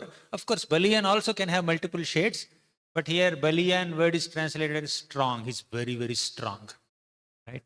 So Krishna is strong enough, even as a small baby, hardly 9-year-old child, he had the power to subdue Arishtasur. And also as a 7-year-old child, Krishna had the power to lift this Govardhan mountain and hold it on his little finger for 7 days and 7 nights. So that is Baliyan, Krishna's strength. Yes, Prabhu. அவருடைய ஐந்தாவது குணமாக பலியான் என்று கூறப்படுகிறது. பலியான் என்றால் மிகுந்த பலமுடையவர். இந்த இடத்தில் இந்த சில பொருள் பதங்களுக்கு பலவேறு பொருள்கள் கூற முடியும். தேஜஸ் என்றாலும் கூட எதிரிகளை வெல்லக்கூடியவர் என்று பொருள். மேலும் தேஜஸ் என்பது உடல் சக்தியை மட்டுமல்ல, அவர் மற்றவர்களுக்கு மேலாக தான் அனைவரும் ஜெயிக்கக்கூடியவர் என்ற பொருளிலும் நாம் அதை எடுத்துக்கொள்ள முடியும். ஆனால் பலியான் என்பது முக்கியமாக அவருடைய உடல் வலிமையை காட்டுவதாகும். எவ்வாறு அரிஷ்டாசுரனை தன்னுடைய 7 வயதிலேயே அவர் அவ்வளவு சுலபமாக கொன்றார். மேலும் கோவர்த்தன மலையை 7 பகல் 7 இரவு தன்னுடைய சுண்டி விரலில் தூக்கி நின்றார். இந்த அவருடைய லீலைகள் மூலமாக அவருடைய அற்புதமான பலம் வெளிப்படுத்தப்படுகிறது. The sixth quality of Krishna is Vayasanvitaha. Vayasanvita means he's ever youthful. He's never old. And Acharyas, I think Vishwanath Chakravarti Thakur writes in 10th canto commentary of Sarartha Darshini, Krishna grows up to 3 years, 4 months. He looks like a 5-year-old child. When Krishna is 6 years, 8 months old, he looks like a 10-year-old child. When Krishna is 10 years old, he looks like 15-year-old child. Then after 16, he will not grow only. Even if he's 20 years old or 30 years old or 100 years old, he looks like a 16-year-old boy. This is Krishna's Vayasa. So he's Nitya Kishora or Nitya Yavana. So when you say Kishora, that's like completing 15. When you say Yavana, that's beginning of Yavana, that is 16. So that 15, 16 years is like Krishna's eternal age. And Radharani is somewhere at 14. Right? She will never grow beyond that. 14 and a half years, something like that. So Vayasanvita means Krishna is ever youthful. And seeing the youthful beauty of Krishna, all the Vrajavasis get attracted, and specifically the gopis get attracted. Because infancy is a stage, Balya Avastha is a stage that is very attractive to mothers or those who are in Vatsalya mode. Then Pauganda is a stage that is very attractive to the friends, Sakhas of Krishna. Then Kaishora or Yavana is the stage that is very, very attractive to these young girls, the Madhurya gopis of Vrindavan. This Krishna performs pastimes with different devotees of different rasas at different ages. Although in all ages he performs pastimes with all devotees, but some ages are particularly relishable by some devotees. His Balya stage is relishable to parental devotees more. Because other sakhas are also Balya. Both are kids only. Both are very small. They can't understand each other so much. But when they're little more grown up, 5 to 10-year-old Pauganda is, they can have more loving pastimes. And all kids try to connect with other kids more than their parents when they are little grown up, which between 5 to 10. Below 5, they are always with the parents, right? They more than friends, they spend more time with parents. But after 15, means when they are beyond Yavana, so they have more amorous feelings, senses are more developed, they're ready for enjoyment. So Krishna also is ready for enjoyment, but Krishna's enjoyment is transcendental, and the enjoyment of an average youth in this material world is on a material plane. But Krishna is Vayasanvita. அடுத்த அவருடைய குணம் வயசான்விதா, அதாவது எப்பொழுதும் இளமையாகவே இருக்கக்கூடியவர். 10வது ஸ்கந்தத்தில் இவ்வாறு வர்ணிக்கப்படுகிறது. 3 வயது 4 மாதங்கள் ஆகும்பொழுது அவர் 5 வயது குழந்தையை தோற்றம் கொண்டிருக்கிறார். 6 வயது 8 மாதம் ஆகும்பொழுது 10 வயது சிறுவனைப் போல தோற்றமளிக்கிறார். 10 வயது நிறைவடையும் பொழுது 15 வயதுக்காரனைப் போல தோன்றுகிறார். பிறகு 16ஆம் வயது தொடங்கும் பொழுது அந்த நிலையில் நின்று போகிறார். 100 வயது 120 வயது ஆனாலும் கூட அவருடைய தோற்றம் ஒரு 16 வயது இளைஞனாகவே இருக்கிறது. எனவே பகவான் நித்திய கிஷோரா அல்லது நித்திய யௌவனா என்று கூறப்படுகிறார். நித்திய கிஷோரா என்பது 15 வயது பூர்த்தியாகும் பொழுது, நித்திய யௌவனா என்பது 16வது வயதின் தொடக்கம். இந்த பருவத்திலேயே பகவான் அதிகமாக காட்சியளிக்கிறார். ராதாராணியும் 14 வயதை தாண்டாத ஒரு சிறுமியாகவே அவரும் காட்சியளிக்கிறார். இந்த விதத்தில் அவர் யவ்வனம் கைஷோரம் அந்த வடிவத்தில் இருக்கும் பொழுது கோபியர்கள் குறிப்பாக அவரிடம் கவரப்படுகிறார்கள். பால்ய வயது 5 வயது வரைக்கும் முக்கியமாக தாய்மார்கள், முதிய கோபர்கள் அவரிடம் கவர்ச்சி உறுகிறார்கள். பௌகண்ட 5லிருந்து 10 வயது வரைக்கும் அவர் நண்பர்களுக்கு அதிகமான ஆனந்தத்தை தருகிறார். ஏனென்றால் 5 வயது வரைக்கும் குழந்தைகள் அனைவரும் தங்கள் பெற்றோருடனேயே இருக்கிறார்கள். ஆனால் 5 வயதை தாண்டும் பொழுது தங்களுடைய சகாக்களோடு விளையாட ஆரம்பிக்கிறார்கள். எனவே பகவானுடைய பௌகண்ட பருவம் அவருடைய சகாக்களுக்கு மிகவும் ஆனந்தத்தை தருகிறது. ஆனால் எப்பொழுது அவர் கைஷோர வடிவத்தை பெறுகிறாரோ அப்பொழுது அங்கு இருக்கக்கூடிய இளம் கோபியர்கள் அனைவருக்கும் ஆனந்தத்தை தருகிறார். அவர் தன்னுடைய எல்லா வயதுகளிலும் எல்லா விதமான ரசங்களையும் அனைத்து வகையான பக்தர்களுக்கும் வெளிப்படுத்துகிறார் என்பது உண்மைதான் என்றாலும் கூட வேறு வேறு பருவத்தில் வேறு வேறு வகையான பக்தர்களுக்கு விசேஷமான ஆனந்தத்தை அவர் தருகிறார். Krishna's youthful beauty is further described by the Mathura ladies when they saw Krishna for the first time. They were appreciating the gopis are so fortunate to be able to see this youthful beauty of Krishna. They said, Gopyah tapah kimacharan yadamushya roopam lavanya sarama samordhamananya siddham Drigbhih pibantayu savabhinavam durapam ekanta dhama yashashah shriya aishwarasya Gopyah tapah kimacharan yadamushya roopam. What great tapasya did the gopis of Vrindavan do? To be able to see Krishna's beauty that has 6 features. Number 1, Lavanya Saram is the essence of all loveliness. 2, Asamordhvam. No other beauty can surpass Krishna's beauty. No other beauty is superior to Krishna's beauty and not even equal to Krishna's beauty. Asamordhvam. Asama and Urdhvam. Sama means Samyata. There is no equal for Krishna. Urdhva. There is no one superior to Krishna. Ananya Siddham. Where did Krishna get this beauty? Ananya Siddham. Ananya Siddham means, it has 2 meanings by the way. Ananya Siddha means Krishna did not attain this perfect beauty from some other source. He's intrinsically very beautiful. Second, Ananya Siddha means this beauty is attained only by gopis and nobody else. Right? Krishna did not attain it from another source and no one else can attain Krishna's beauty apart from the gopis. Ananya Siddham. Then fourth is Drigbhihi pibanti anusava anabhavinavam. Means when you drink the nectar of Krishna's beauty with your eyes, it always appears more and more beautiful. You never get satiated. You never get bored. You never get tired looking at this beautiful form of Krishna. Drigbhihi pibanti anusava abhinavam durapam. The more you see Krishna, the more fresh he looks like and more he attracts our hearts. Fifth quality, durapam, very, very rarely attainable. Not so easy. As Prabhupada says, you cannot purchase a ticket and go to Vrindavan. Vrindavan is a state of consciousness. Vrindavan is not just a geographical location. Vrindavan is a state of consciousness. Unless there is purity in our consciousness, we cannot access Vrindavan and we cannot access the beautiful form of Krishna in Vrindavan. Right?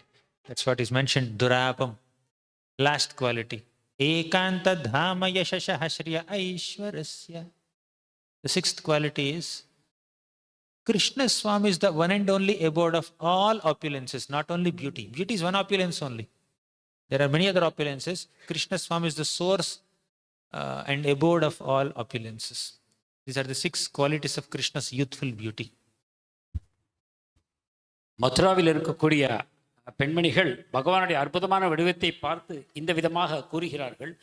எத்தகைய தபஸ் கோபியர்கள் செய்திருக்க வேண்டும் இந்த அற்புதமான வடிவத்தை பார்ப்பதற்கு என்று 6 விதமான அவருடைய தன்மைகளை வர்ணிக்கிறார்கள். ஒன்று, அழகின் சாரமாக பகவான் விளங்குகிறார்.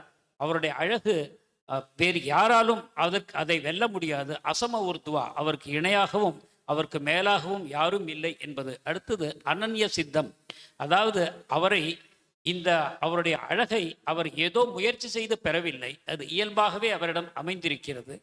மற்றொரு பொருள், இந்த அழகு கோபியர்களால் மட்டுமே அனுபவிக்கப்படுகிறது, மற்றவர்களுக்கு இது கிடைக்காது என்பதாகும். 4வது பொருள், பகவானுடைய அற்புதமான வடிவத்தை கண்களால் பருகி யாருக்கும் திருப்தி ஏற்படுவதும் இல்லை, ஒரு சோர்வு உண்டாவதும் இல்லை, தொடர்ந்து பகவானுடைய வடிவத்தை பார்க்க விரும்புகிறார்கள்.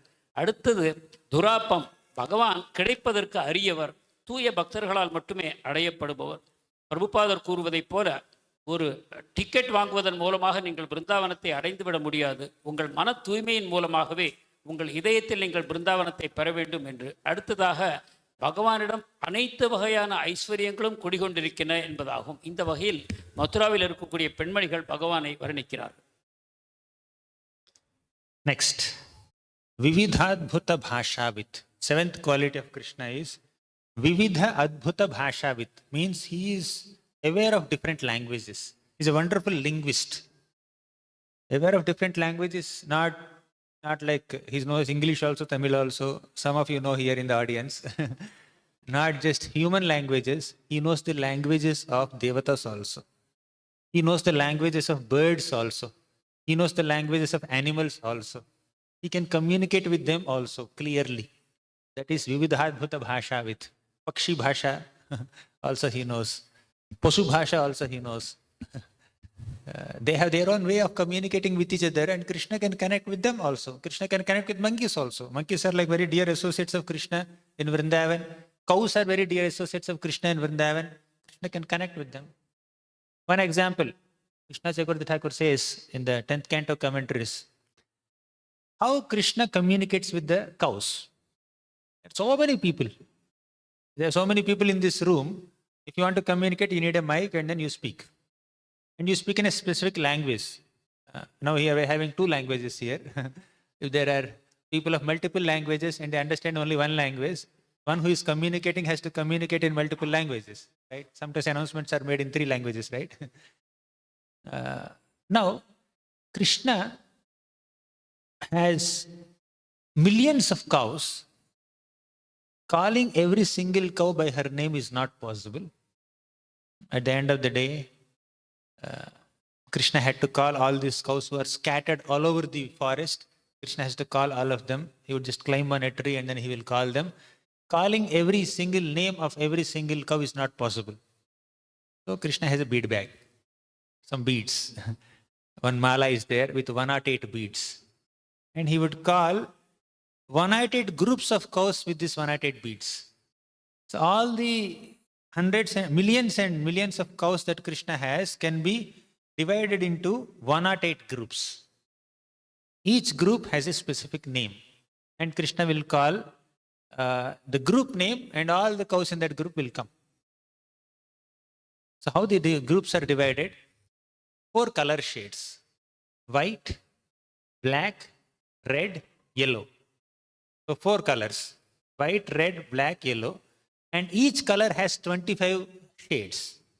Means 25 shades of white. Little off-white, pinkish off-white, grayish off-white, bluish off-white, greenish off-white, like that. Some white has 25 shades. Similarly, red has 25 shades. Red, little maroon, little brick red, like that. There are 25 red shades. Similarly, 25 black shades and 25 yellow shades. Total 100. 25 into 400. There are 8 special groups of cows. These 8 groups are like this. Some are categorized according to the shape of the tilak. So some tilaks are like made of sandalwood pulp. So they have that kind of tinge. They have that kind of color. Sandalwood tilak shape, color. Next, some cows are categorized according to the shape of the head. Simhamukhi, Mridanga-mukhi, means their head is like a mridanga. Their head is like a lion, simha. Some cows, in GV, there are different breeds of cows. Ghatkopar, Tharparkar, Tharparkar, Gir cow. Gir is reddish cow, Tharparkar is whitish cow. So this reddish cow has ears hanging like this, right? And the other cows have ears hanging there, going up like vessels.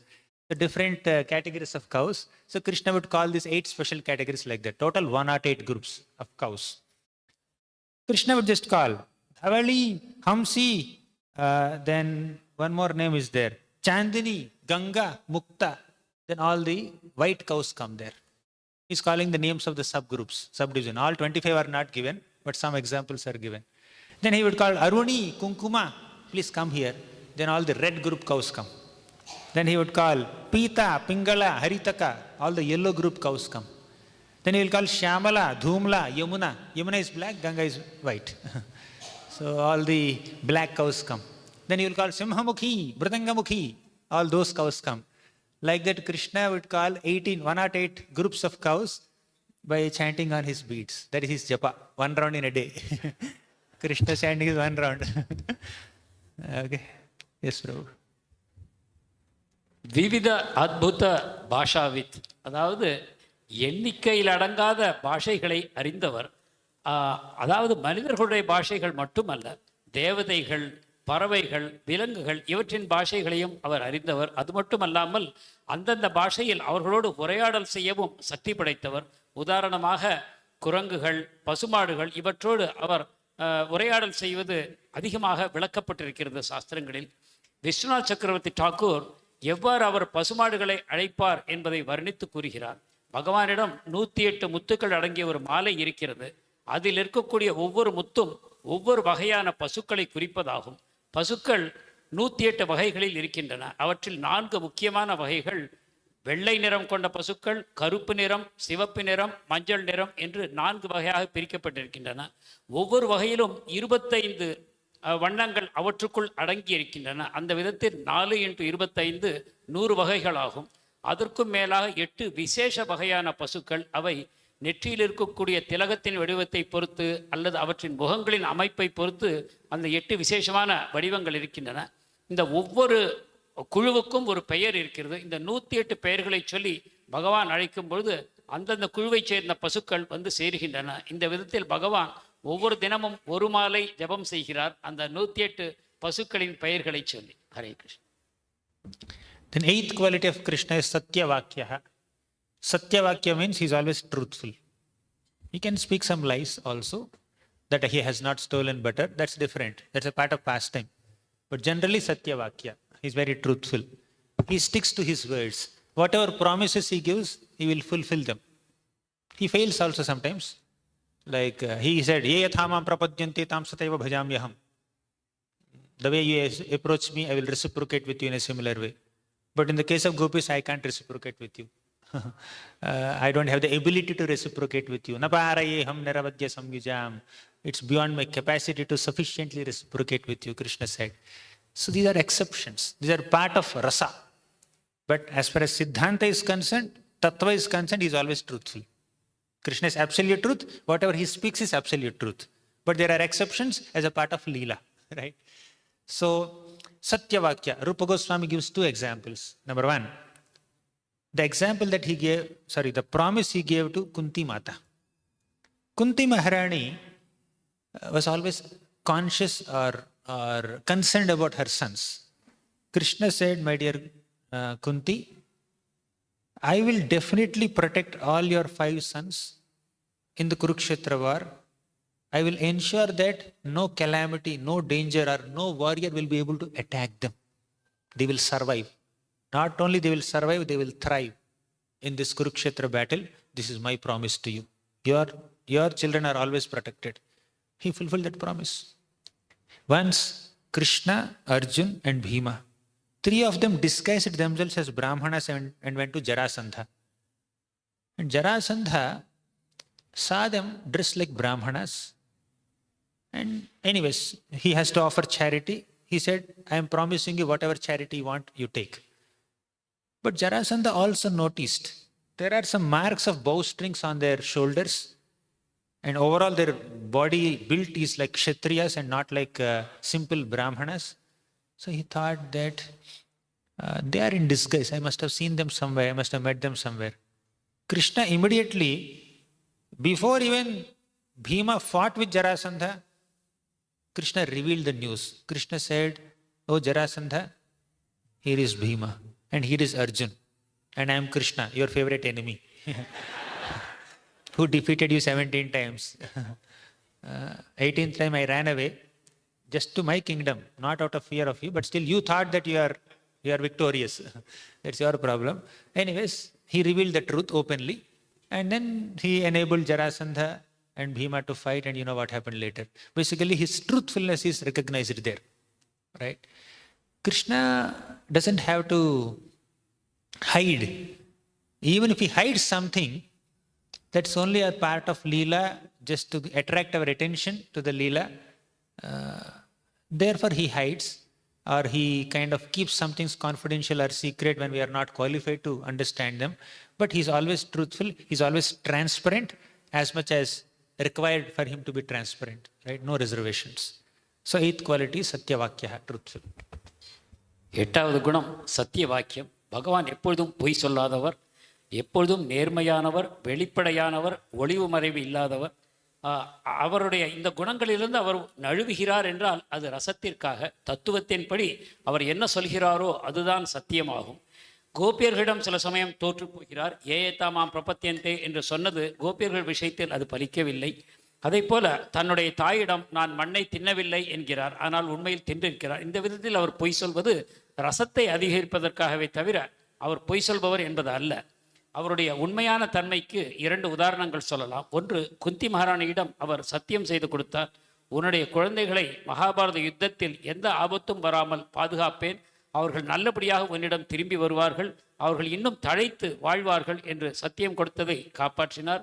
இரண்டாவதாக, ஜராசந்தனோடு சண்டை போடுவதற்கு மாறுவேடம் தரித்து கொண்டு கிருஷ்ணர், பீமன், அர்ஜுனன் மூவரும் சென்றார்கள் பிராமணர்களாக. ஆனால் ஜராசந்தனோடு பேசிக்கொண்டிருக்கும் பொழுதே கிருஷ்ணர் தங்களுடைய உண்மையான அடையாளத்தை வெளிப்படுத்தினார். ஜராசந்தனுக்கு லேசாக சந்தேகம் தோன்றியது. அதற்கு முன்னால் கிருஷ்ணர், நான் தான் கிருஷ்ணர், இதோ இருக்கக்கூடிய பீமன், இவர் அர்ஜுனன் என்று அறிமுகப்படுத்தினார். இந்த விதத்தில் மாறுவேஷத்தில் சென்றாலும் கூட அந்த யுத்தத்திற்கு முன்னால், பீமனோடு ஜராசந்தன் சண்டையிடுவதற்கும் முன்னால் தங்களுடைய உண்மையான வடிவங்களை அவனுக்கு வெளிப்படுத்தினார். இந்த விதத்தில் பகவான் எந்த காரணத்தை கொண்டும் ஒளிவு மறைவு இல்லாதவர். நம்மிடம் எதையோ அவர் ஒழிக்கிறார் என்றால் அதற்கு காரணம் இருக்கும். ஒன்று ரசம், மற்றொன்று நமக்கு அதற்கான தகுதி இல்லை எனக்கூடிய நிலையில் அவர் நமக்கு தேவையில்லாத விஷயங்களை நம்மிடமிருந்து மறைக்கிறார். We discussed 8 qualities of Krishna, and according to Ramanujacharya, manmana, or always thinking of Krishna, basically refers to immersing our mind in the thoughts of Krishna or meditating on various qualities of Krishna. So when we start contemplating on all these qualities, and instead of thinking about materialistic topics, gossip, politics, or the qualities of other people in this world, analyzing their qualities, or qualities of struggling sadhakas and their anarthas, and evaluating them, judging them, labeling them, he's like this, he's like that. So instead of this kind of thoughts, if you can replace all these thoughts with thoughts about Krishna's qualities, that's a wonderful way of advancing in bhakti. That is manmana. That is, like, in one sense, the essence of Bhagavad Gita and all the spiritual practices. Smartavya satatam Vishnu vismartavyo na jatichit. To always remember Krishna, to never forget Krishna. But to always remember Krishna, we need to have some subject matter. Okay, remember Krishna. What aspect of Krishna should I remember? 8 qualities we just discussed. His beauty, his ruchira, his radiance, his effulgence, his power, his truthfulness. So we can just think of these qualities. It's easier said than done, but we need to strive to come to this stage of maximizing our thoughts about Krishna and minimizing our thoughts about materialistic subjects in this world. So we discussed 8 qualities. I think we'll conclude here. If somebody has questions, we can take 25 minutes left, right? Till 12:15. So I'll leave the last few minutes for Q&A. I'll continue with the 9th quality in the next session.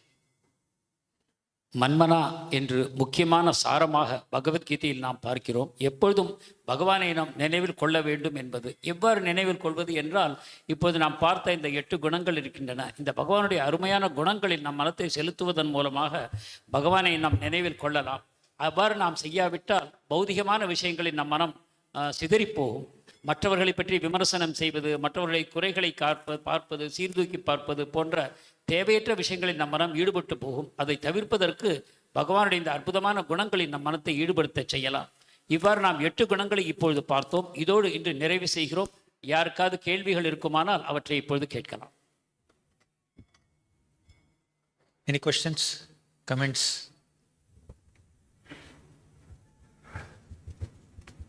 I think Mike can go there.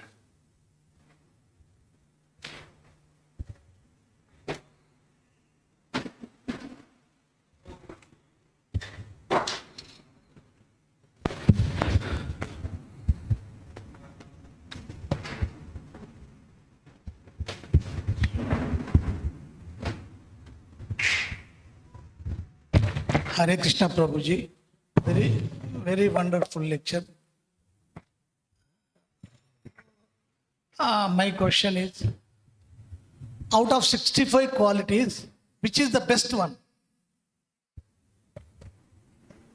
Last 4. Rupa Goswami says, I am not saying. They are there only in Krishna, nobody else. The best and the rarest are ones which are not present in everyone else. 64 குணங்களில் மிகச் சிறந்தது எது என்பது கேள்வி. இறுதி 4 குணங்கள் என்பது பிரபுஜியின் பதில். அவற்றைத்தான் ரூப கோஸ்வாமி கிருஷ்ணருடைய மிக விசேஷ குணங்களாக பட்டியலிடுகிறார். But from our perspective, from the perspective of a struggling sadhaka, the most essential quality in Krishna that we can connect with very easily is his kripa, his kripa shakti. His compassion on his devotees is the most relatable quality for a struggling sadhaka. You see, definitely Krishna is very beautiful, but someone who is on the level of controlling one's own senses and by getting overwhelmed by material beauty around us, for us to completely appreciate Krishna's beauty is very difficult, right? Gopis can appreciate. Gopi lochana chatakambudamani, saundarya mudramani, but our lochana are looking for some other ambudamanis, not Krishna's ambudamani. So we may not be able to fully appreciate Krishna's beauty or Krishna's playing of flute. I know another instrument. I think I like violin more than flute. We may say like that. But to actually connect with the vibrations of Krishna's flute in a very devotional way and to be completely captivated by the flute vibrations, we need developed love, very enhanced love. And if we imitate the gopis, then we are sahajas. Right?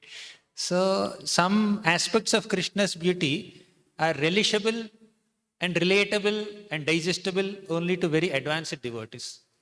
But conditioned souls can connect with his quality of compassion. Krishna is very forgiving. Krishna is very compassionate. He is extremely merciful. He is merciful even to the most fallen, especially in his form as Sri Chaitanya Mahaprabhu is extremely merciful. So that is what we can connect. If you want the best, I think that is best for us. Okay. Thank you. ஆனால் சாதக பக்தர்களை பொறுத்தவரை பகவானோடு நாம் சம்பந்தப்படுத்திக் கொள்ள மிகச்சிறந்த சில குணங்கள் உள்ளன. அதாவது பகவானுடைய கிருபை, கருணை, விழுந்த பக்தர்களுக்கும் உதவக்கூடிய அவருடைய பதித பாவனர் எனக்கூடிய தன்மை நாம் விசேஷமாக இந்த குணத்தை சைத்தன்ய மகாபுருவிடம் பார்க்கிறோம். எனவே பகவானுடைய அற்புதமான அழகில் நாம் ஈடுபடுவது சில சமயம் சிரமமாக இருக்கும். முன்னேறிய பக்தர்கள் கோபியர்களைப் போல பகவானுடைய அழகில் ஈடுபடுகிறார்கள். பகவானுடைய குழலூதும் சுவையை சுவைப்பதற்கும் நமக்கு முன்னேறிய குணங்கள் தேவைப்படுகின்றன. ஆனால் ஆரம்ப நிலையில் போராடி கொண்டிருக்கக்கூடிய பக்தர்களுக்கு பகவானுடைய கிருபாசக்தி, அவருடைய கருணாசக்தி, அவர் விழுந்தவர்களுக்கும் தூக்கிவிடக்கூடிய அவருடைய தன்மை, இவற்றில் நாம் மனத்தை ஈடுபடுத்தலாம். Hare Krishna Prabhuji. Prabhuji, you told first 50 qualities even humans have. So all these first 8 qualities even living beings, even humans will have. You told the first 50 qualities all living beings will have, all jivatmas will have.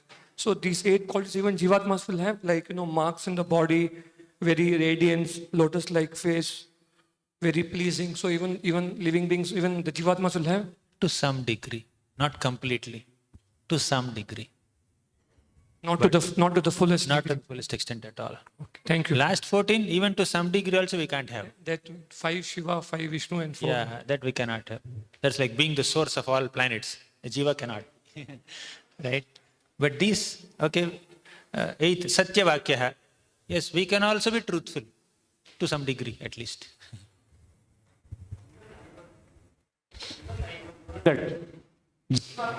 இருக்கும் என்று கூறினீர்கள், அதை சிறிது விளக்க வேண்டும். அதற்கு பிரபுஜி கூறிய பதில், முதல் 50 குணங்கள் அனைத்து ஜீவன்களிடம் இருக்கும் என்றாலும் ஒரு சிறிது அளவு மட்டுமே இருக்கும், முழுமையாக இருக்காது. ஆனால் பகவான் அந்த குணங்களை முழுமையாக பெற்றிருக்கிறார்.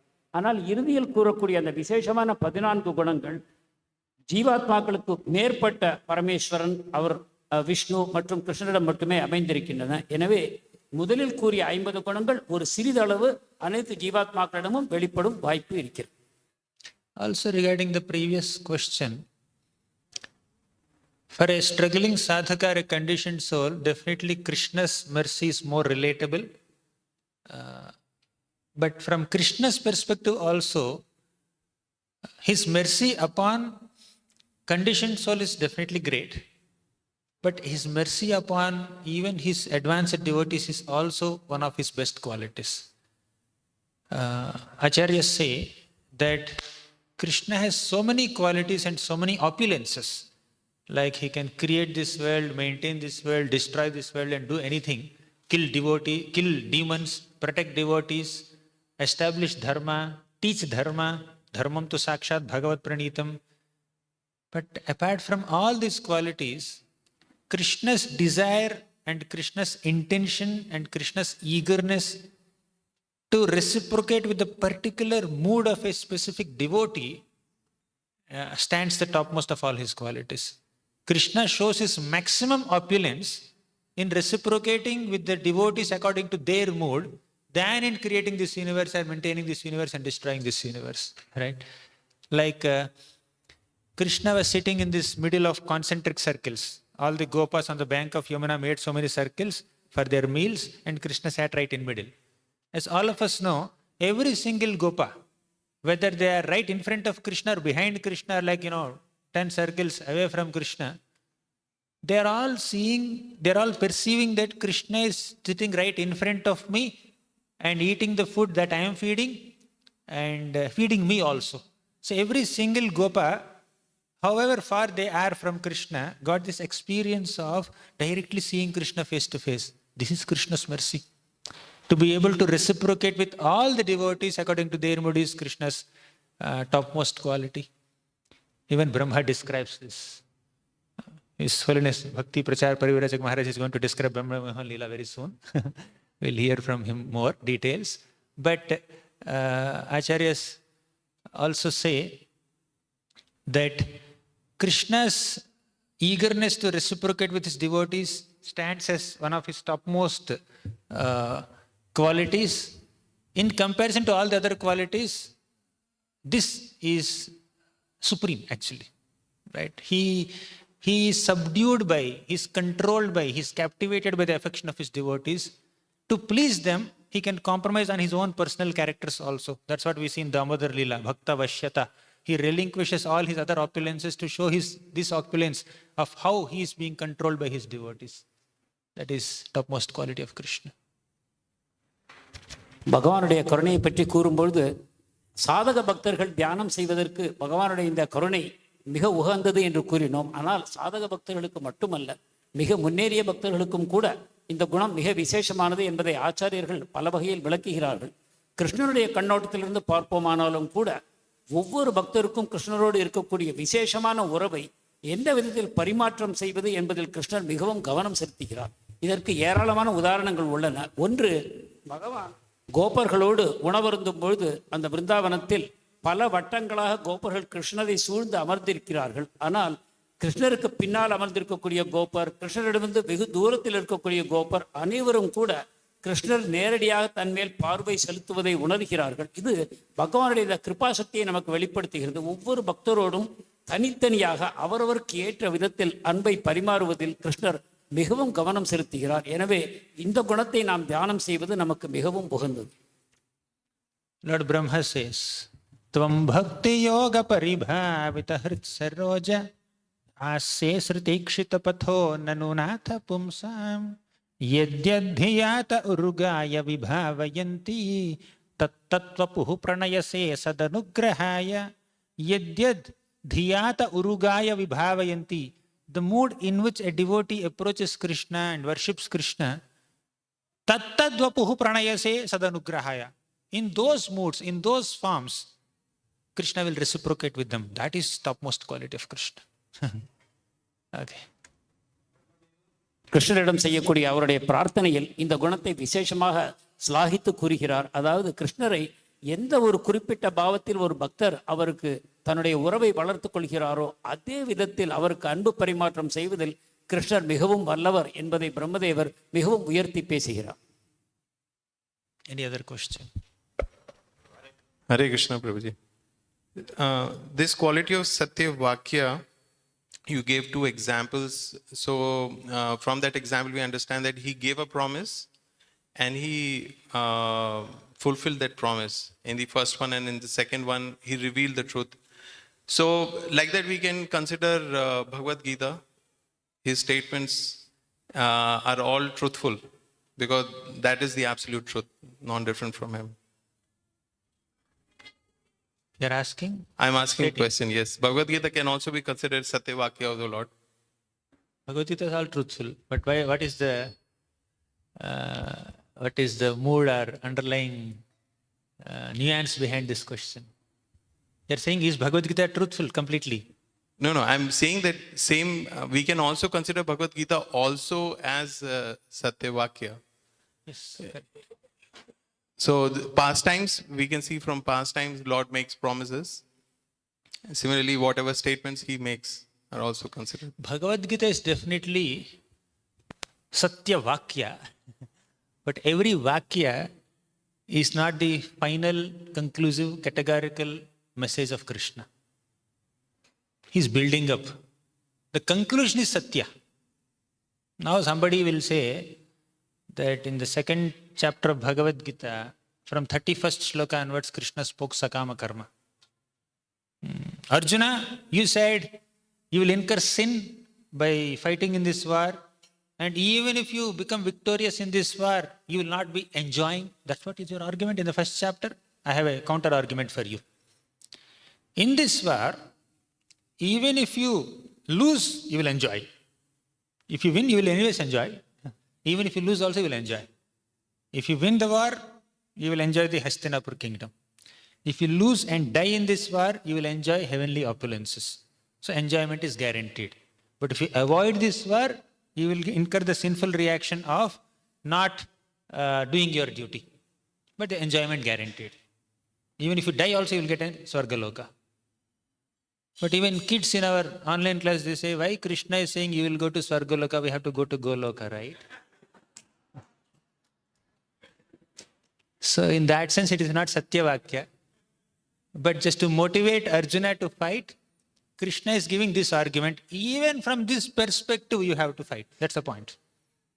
So from Sakama Karma perspective, Arjuna has to fight. From Nishkama Karma perspective, Arjuna has to fight. From Gnana perspective, Arjuna has to fight.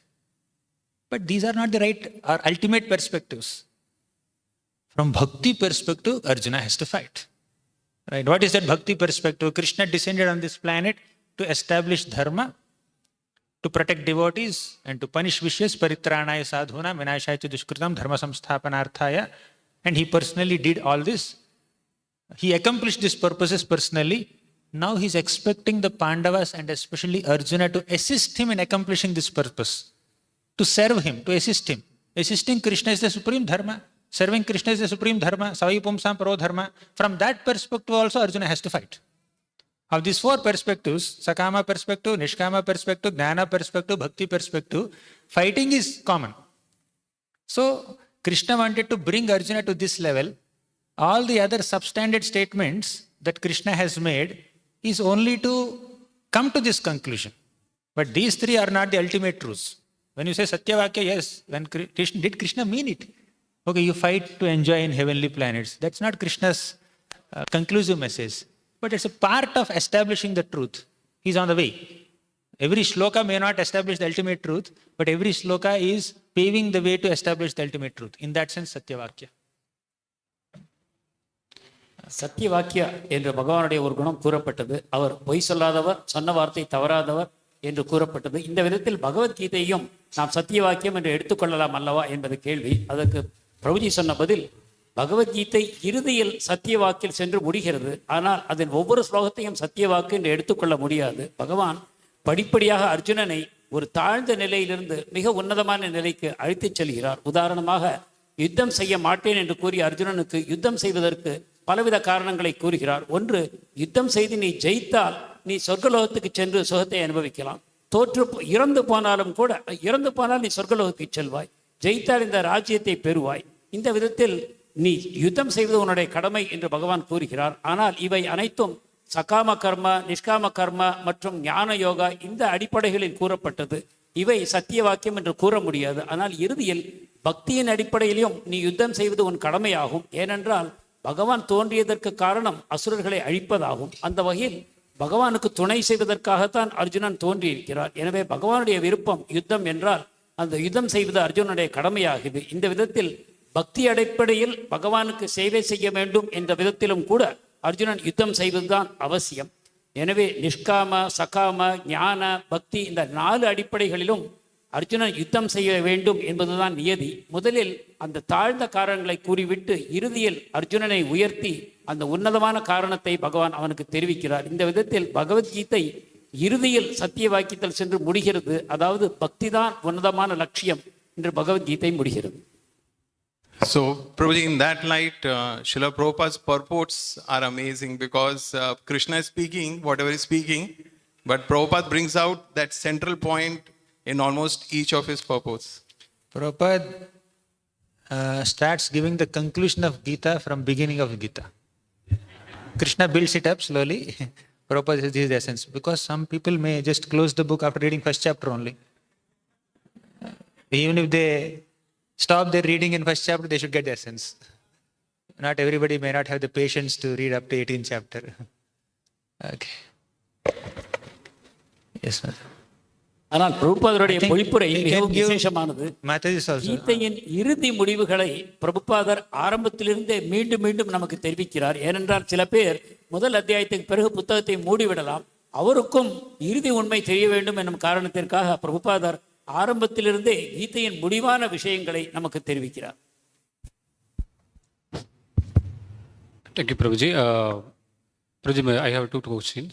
So, first one is for Bhagavan, Parashara Muni also gave 6 qualities at the definition of Bhagavan. So, here it is elaborately given as 64. So, how to see this 64 and see 6 also part of 64?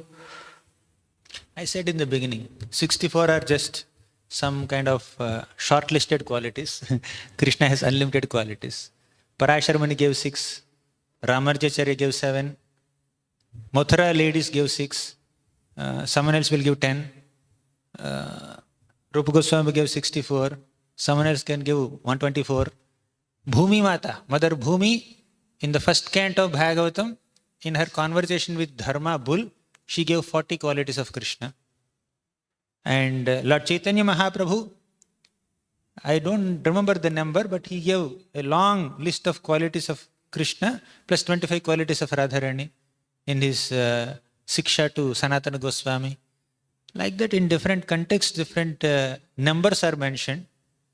But let's not focus so much on the number of qualities. Let's focus more on the qualities and develop the quality of meditating on the qualities to be relieved from the material qualities. Hare Krishna. My second question is that the first quality you mentioned, Suramyangaha, it's a beautiful body, attractive body. Also, before that, the Rupa Madhurya. So it's also similar like Suramyanga, Anga specifically refers to body, bodily limbs. If you see radiant, Ruchira, that also is describing Krishna's physical features. So multiple qualities are describing Krishna's physical form.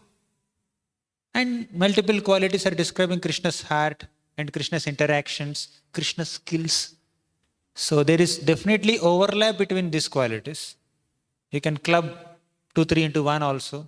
You can divide 1 into 2, 3, 4 also. I discussed, right? In one quality there are 2. In Tejasa there are 2 qualities. One is power, second is effulgence. Like that, each quality can be subdivided into smaller categories, and multiple qualities can be combined into one category also.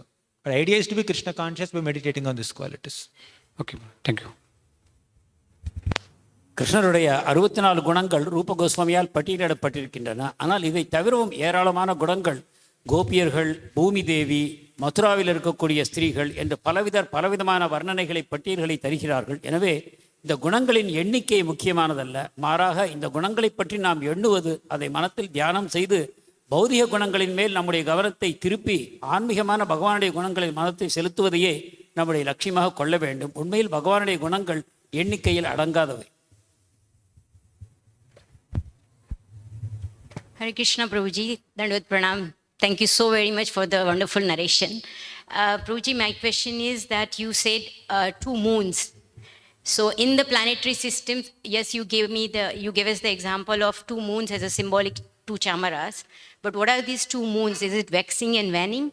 Or, and then similarly, you said that 2 rainbows also. 2 rainbows also. 2 rainbows. Garland has 2 lines, right? 2 sides. Okay. Garland. Okay, thank you. And not waxing and waning moon. Both are 2 full moons. 2 full moons. So in the planetary system, there is only 1 moon. So how do we understand? That's okay. You can't see 2 rainbows. Actually, moon, sun, rainbow, stars, all this coming together also is inconceivable natural phenomena. So Krishna's beauty is resembling like that. Not that it will happen. And Krishna can surpass nature also. He can manifest 2 moons if he wants. You can sometimes call Nitai and Chaitanya Mahaprabhu both as moons. Sometimes we call them sun and moon. Who is sun, who is moon is a doubt till now.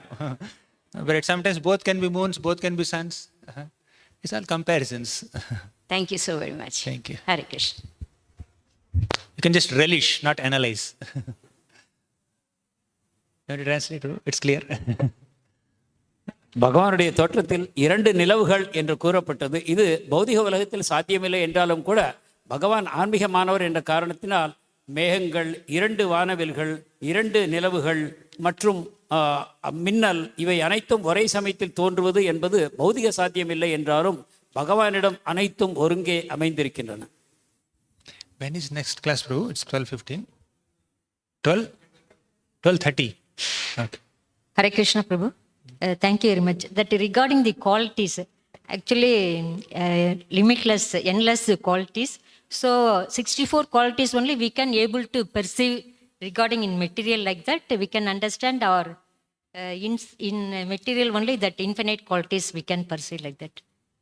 As far as perceiving or conceiving Krishna's qualities is concerned, it depends on the purity of our consciousness and our appetite also. Somebody may just meditate on one quality of Krishna or one pastime of Krishna and continue one's life forever. Spiritual life can be based on attraction to that one particular quality or one particular mood. But somebody has appetite to analyze more. Rupa Goswami wrote so much. So it depends on your mood, your appetite, your taste. So Krishna can reveal millions of qualities. Krishna has the appetite to manifest one unique form or one unique quality to reciprocate one devotee. To reciprocate with one devotee, he can manifest a unique form. So he has innumerable qualities. கிருஷ்ணருடைய குணங்களை நாம் இந்த 64 குணங்களைத்தான் இந்த பௌதிக உலகத்தில் உணரலாம் என்பது பொருளா? ஏன் ரூப கோஸ்வாமி 64 குணங்களை மட்டும் பட்டியலிட்டிருக்கிறார் என்பது கேள்வி. அதற்கு பிரபுஜியின் பதில் என்னவென்றால், பகவானுடைய ஒரு குணத்தை கூட ஒருவர் வாழ்நாள் முழுவதும் அனுபவிக்கலாம், அல்லது அதற்கும் அதிகமான குணங்களை அனுபவிக்கலாம். இது அந்தந்த பக்தருடைய தீவிரத்தன்மையையும் முன்னேற்றத்தையும் பொறுத்தது. உண்மையில் பகவான் தன்னுடைய எண்ணிக்கையில் அடங்காத குணங்களை பக்தர்களுக்கு வெளியிட அவர் ஆசைப்படுகிறார். உதாரணமாக, ஒரு பக்தருக்காக ஒரு விசேஷமான வடிவத்தையும் அவர் காட்ட தயாராக இருக்கிறார். இந்த விதத்தில் பகவானுடைய எண்ணற்ற குணங்களை அந்தந்த பக்தருடைய முன்னேற்றத்திற்கு ஏற்ப அவரவர் அனுபவிப்பது சாத்தியம்தான். We'll stop here. Yes, Hare Krishna. Thank you so much, Prabhuji. So we'll thank Gauranga Darshan Prabhu by loudly chanting Hare Krishna, Krishna Krishna, Hare Hare, Hare Rama, Rama Ram, Hare Hare. So we didn't get an opportunity to introduce Prabhu because the session before ended quite late. So Prabhu was running behind time. So I just used short time to introduce His Grace Gauranga Darshan Prabhu. We are very fortunate to have him third time in ISKCON Chennai for the Shravana Utsava festival. Gauranga Darshan Prabhu, as you all know, is a disciple of His Holiness Radhanath Swami Maharaj. He is the Dean of Bhaktivedanta Vidyapeeth at the Govardhan Eco Village. And Prabhu regularly conducts online and spiritual courses. He has delivered over 7,500 hours of spiritual discourses in different forums. including the IITs and NITs. As a professional, Gauranga Darshan Prabhu holds a master's degree in the IISc, Bangalore, and he has also authored close to 35 books, including the famous Subodhini series, which we all refer to for Srimad Bhagavatam references. And Prabhu also teaches Bhagavad Gita, Srimad Bhagavatam, Chaitanya Charitamrita, Vaishnava character, and many such topics for both adults and children. So we warmly welcome and thank His Grace Gauranga Darshan Prabhu for allocating his time over this period of 3 days in the Shravana Utsava festival. Thank you so much, Prabhu.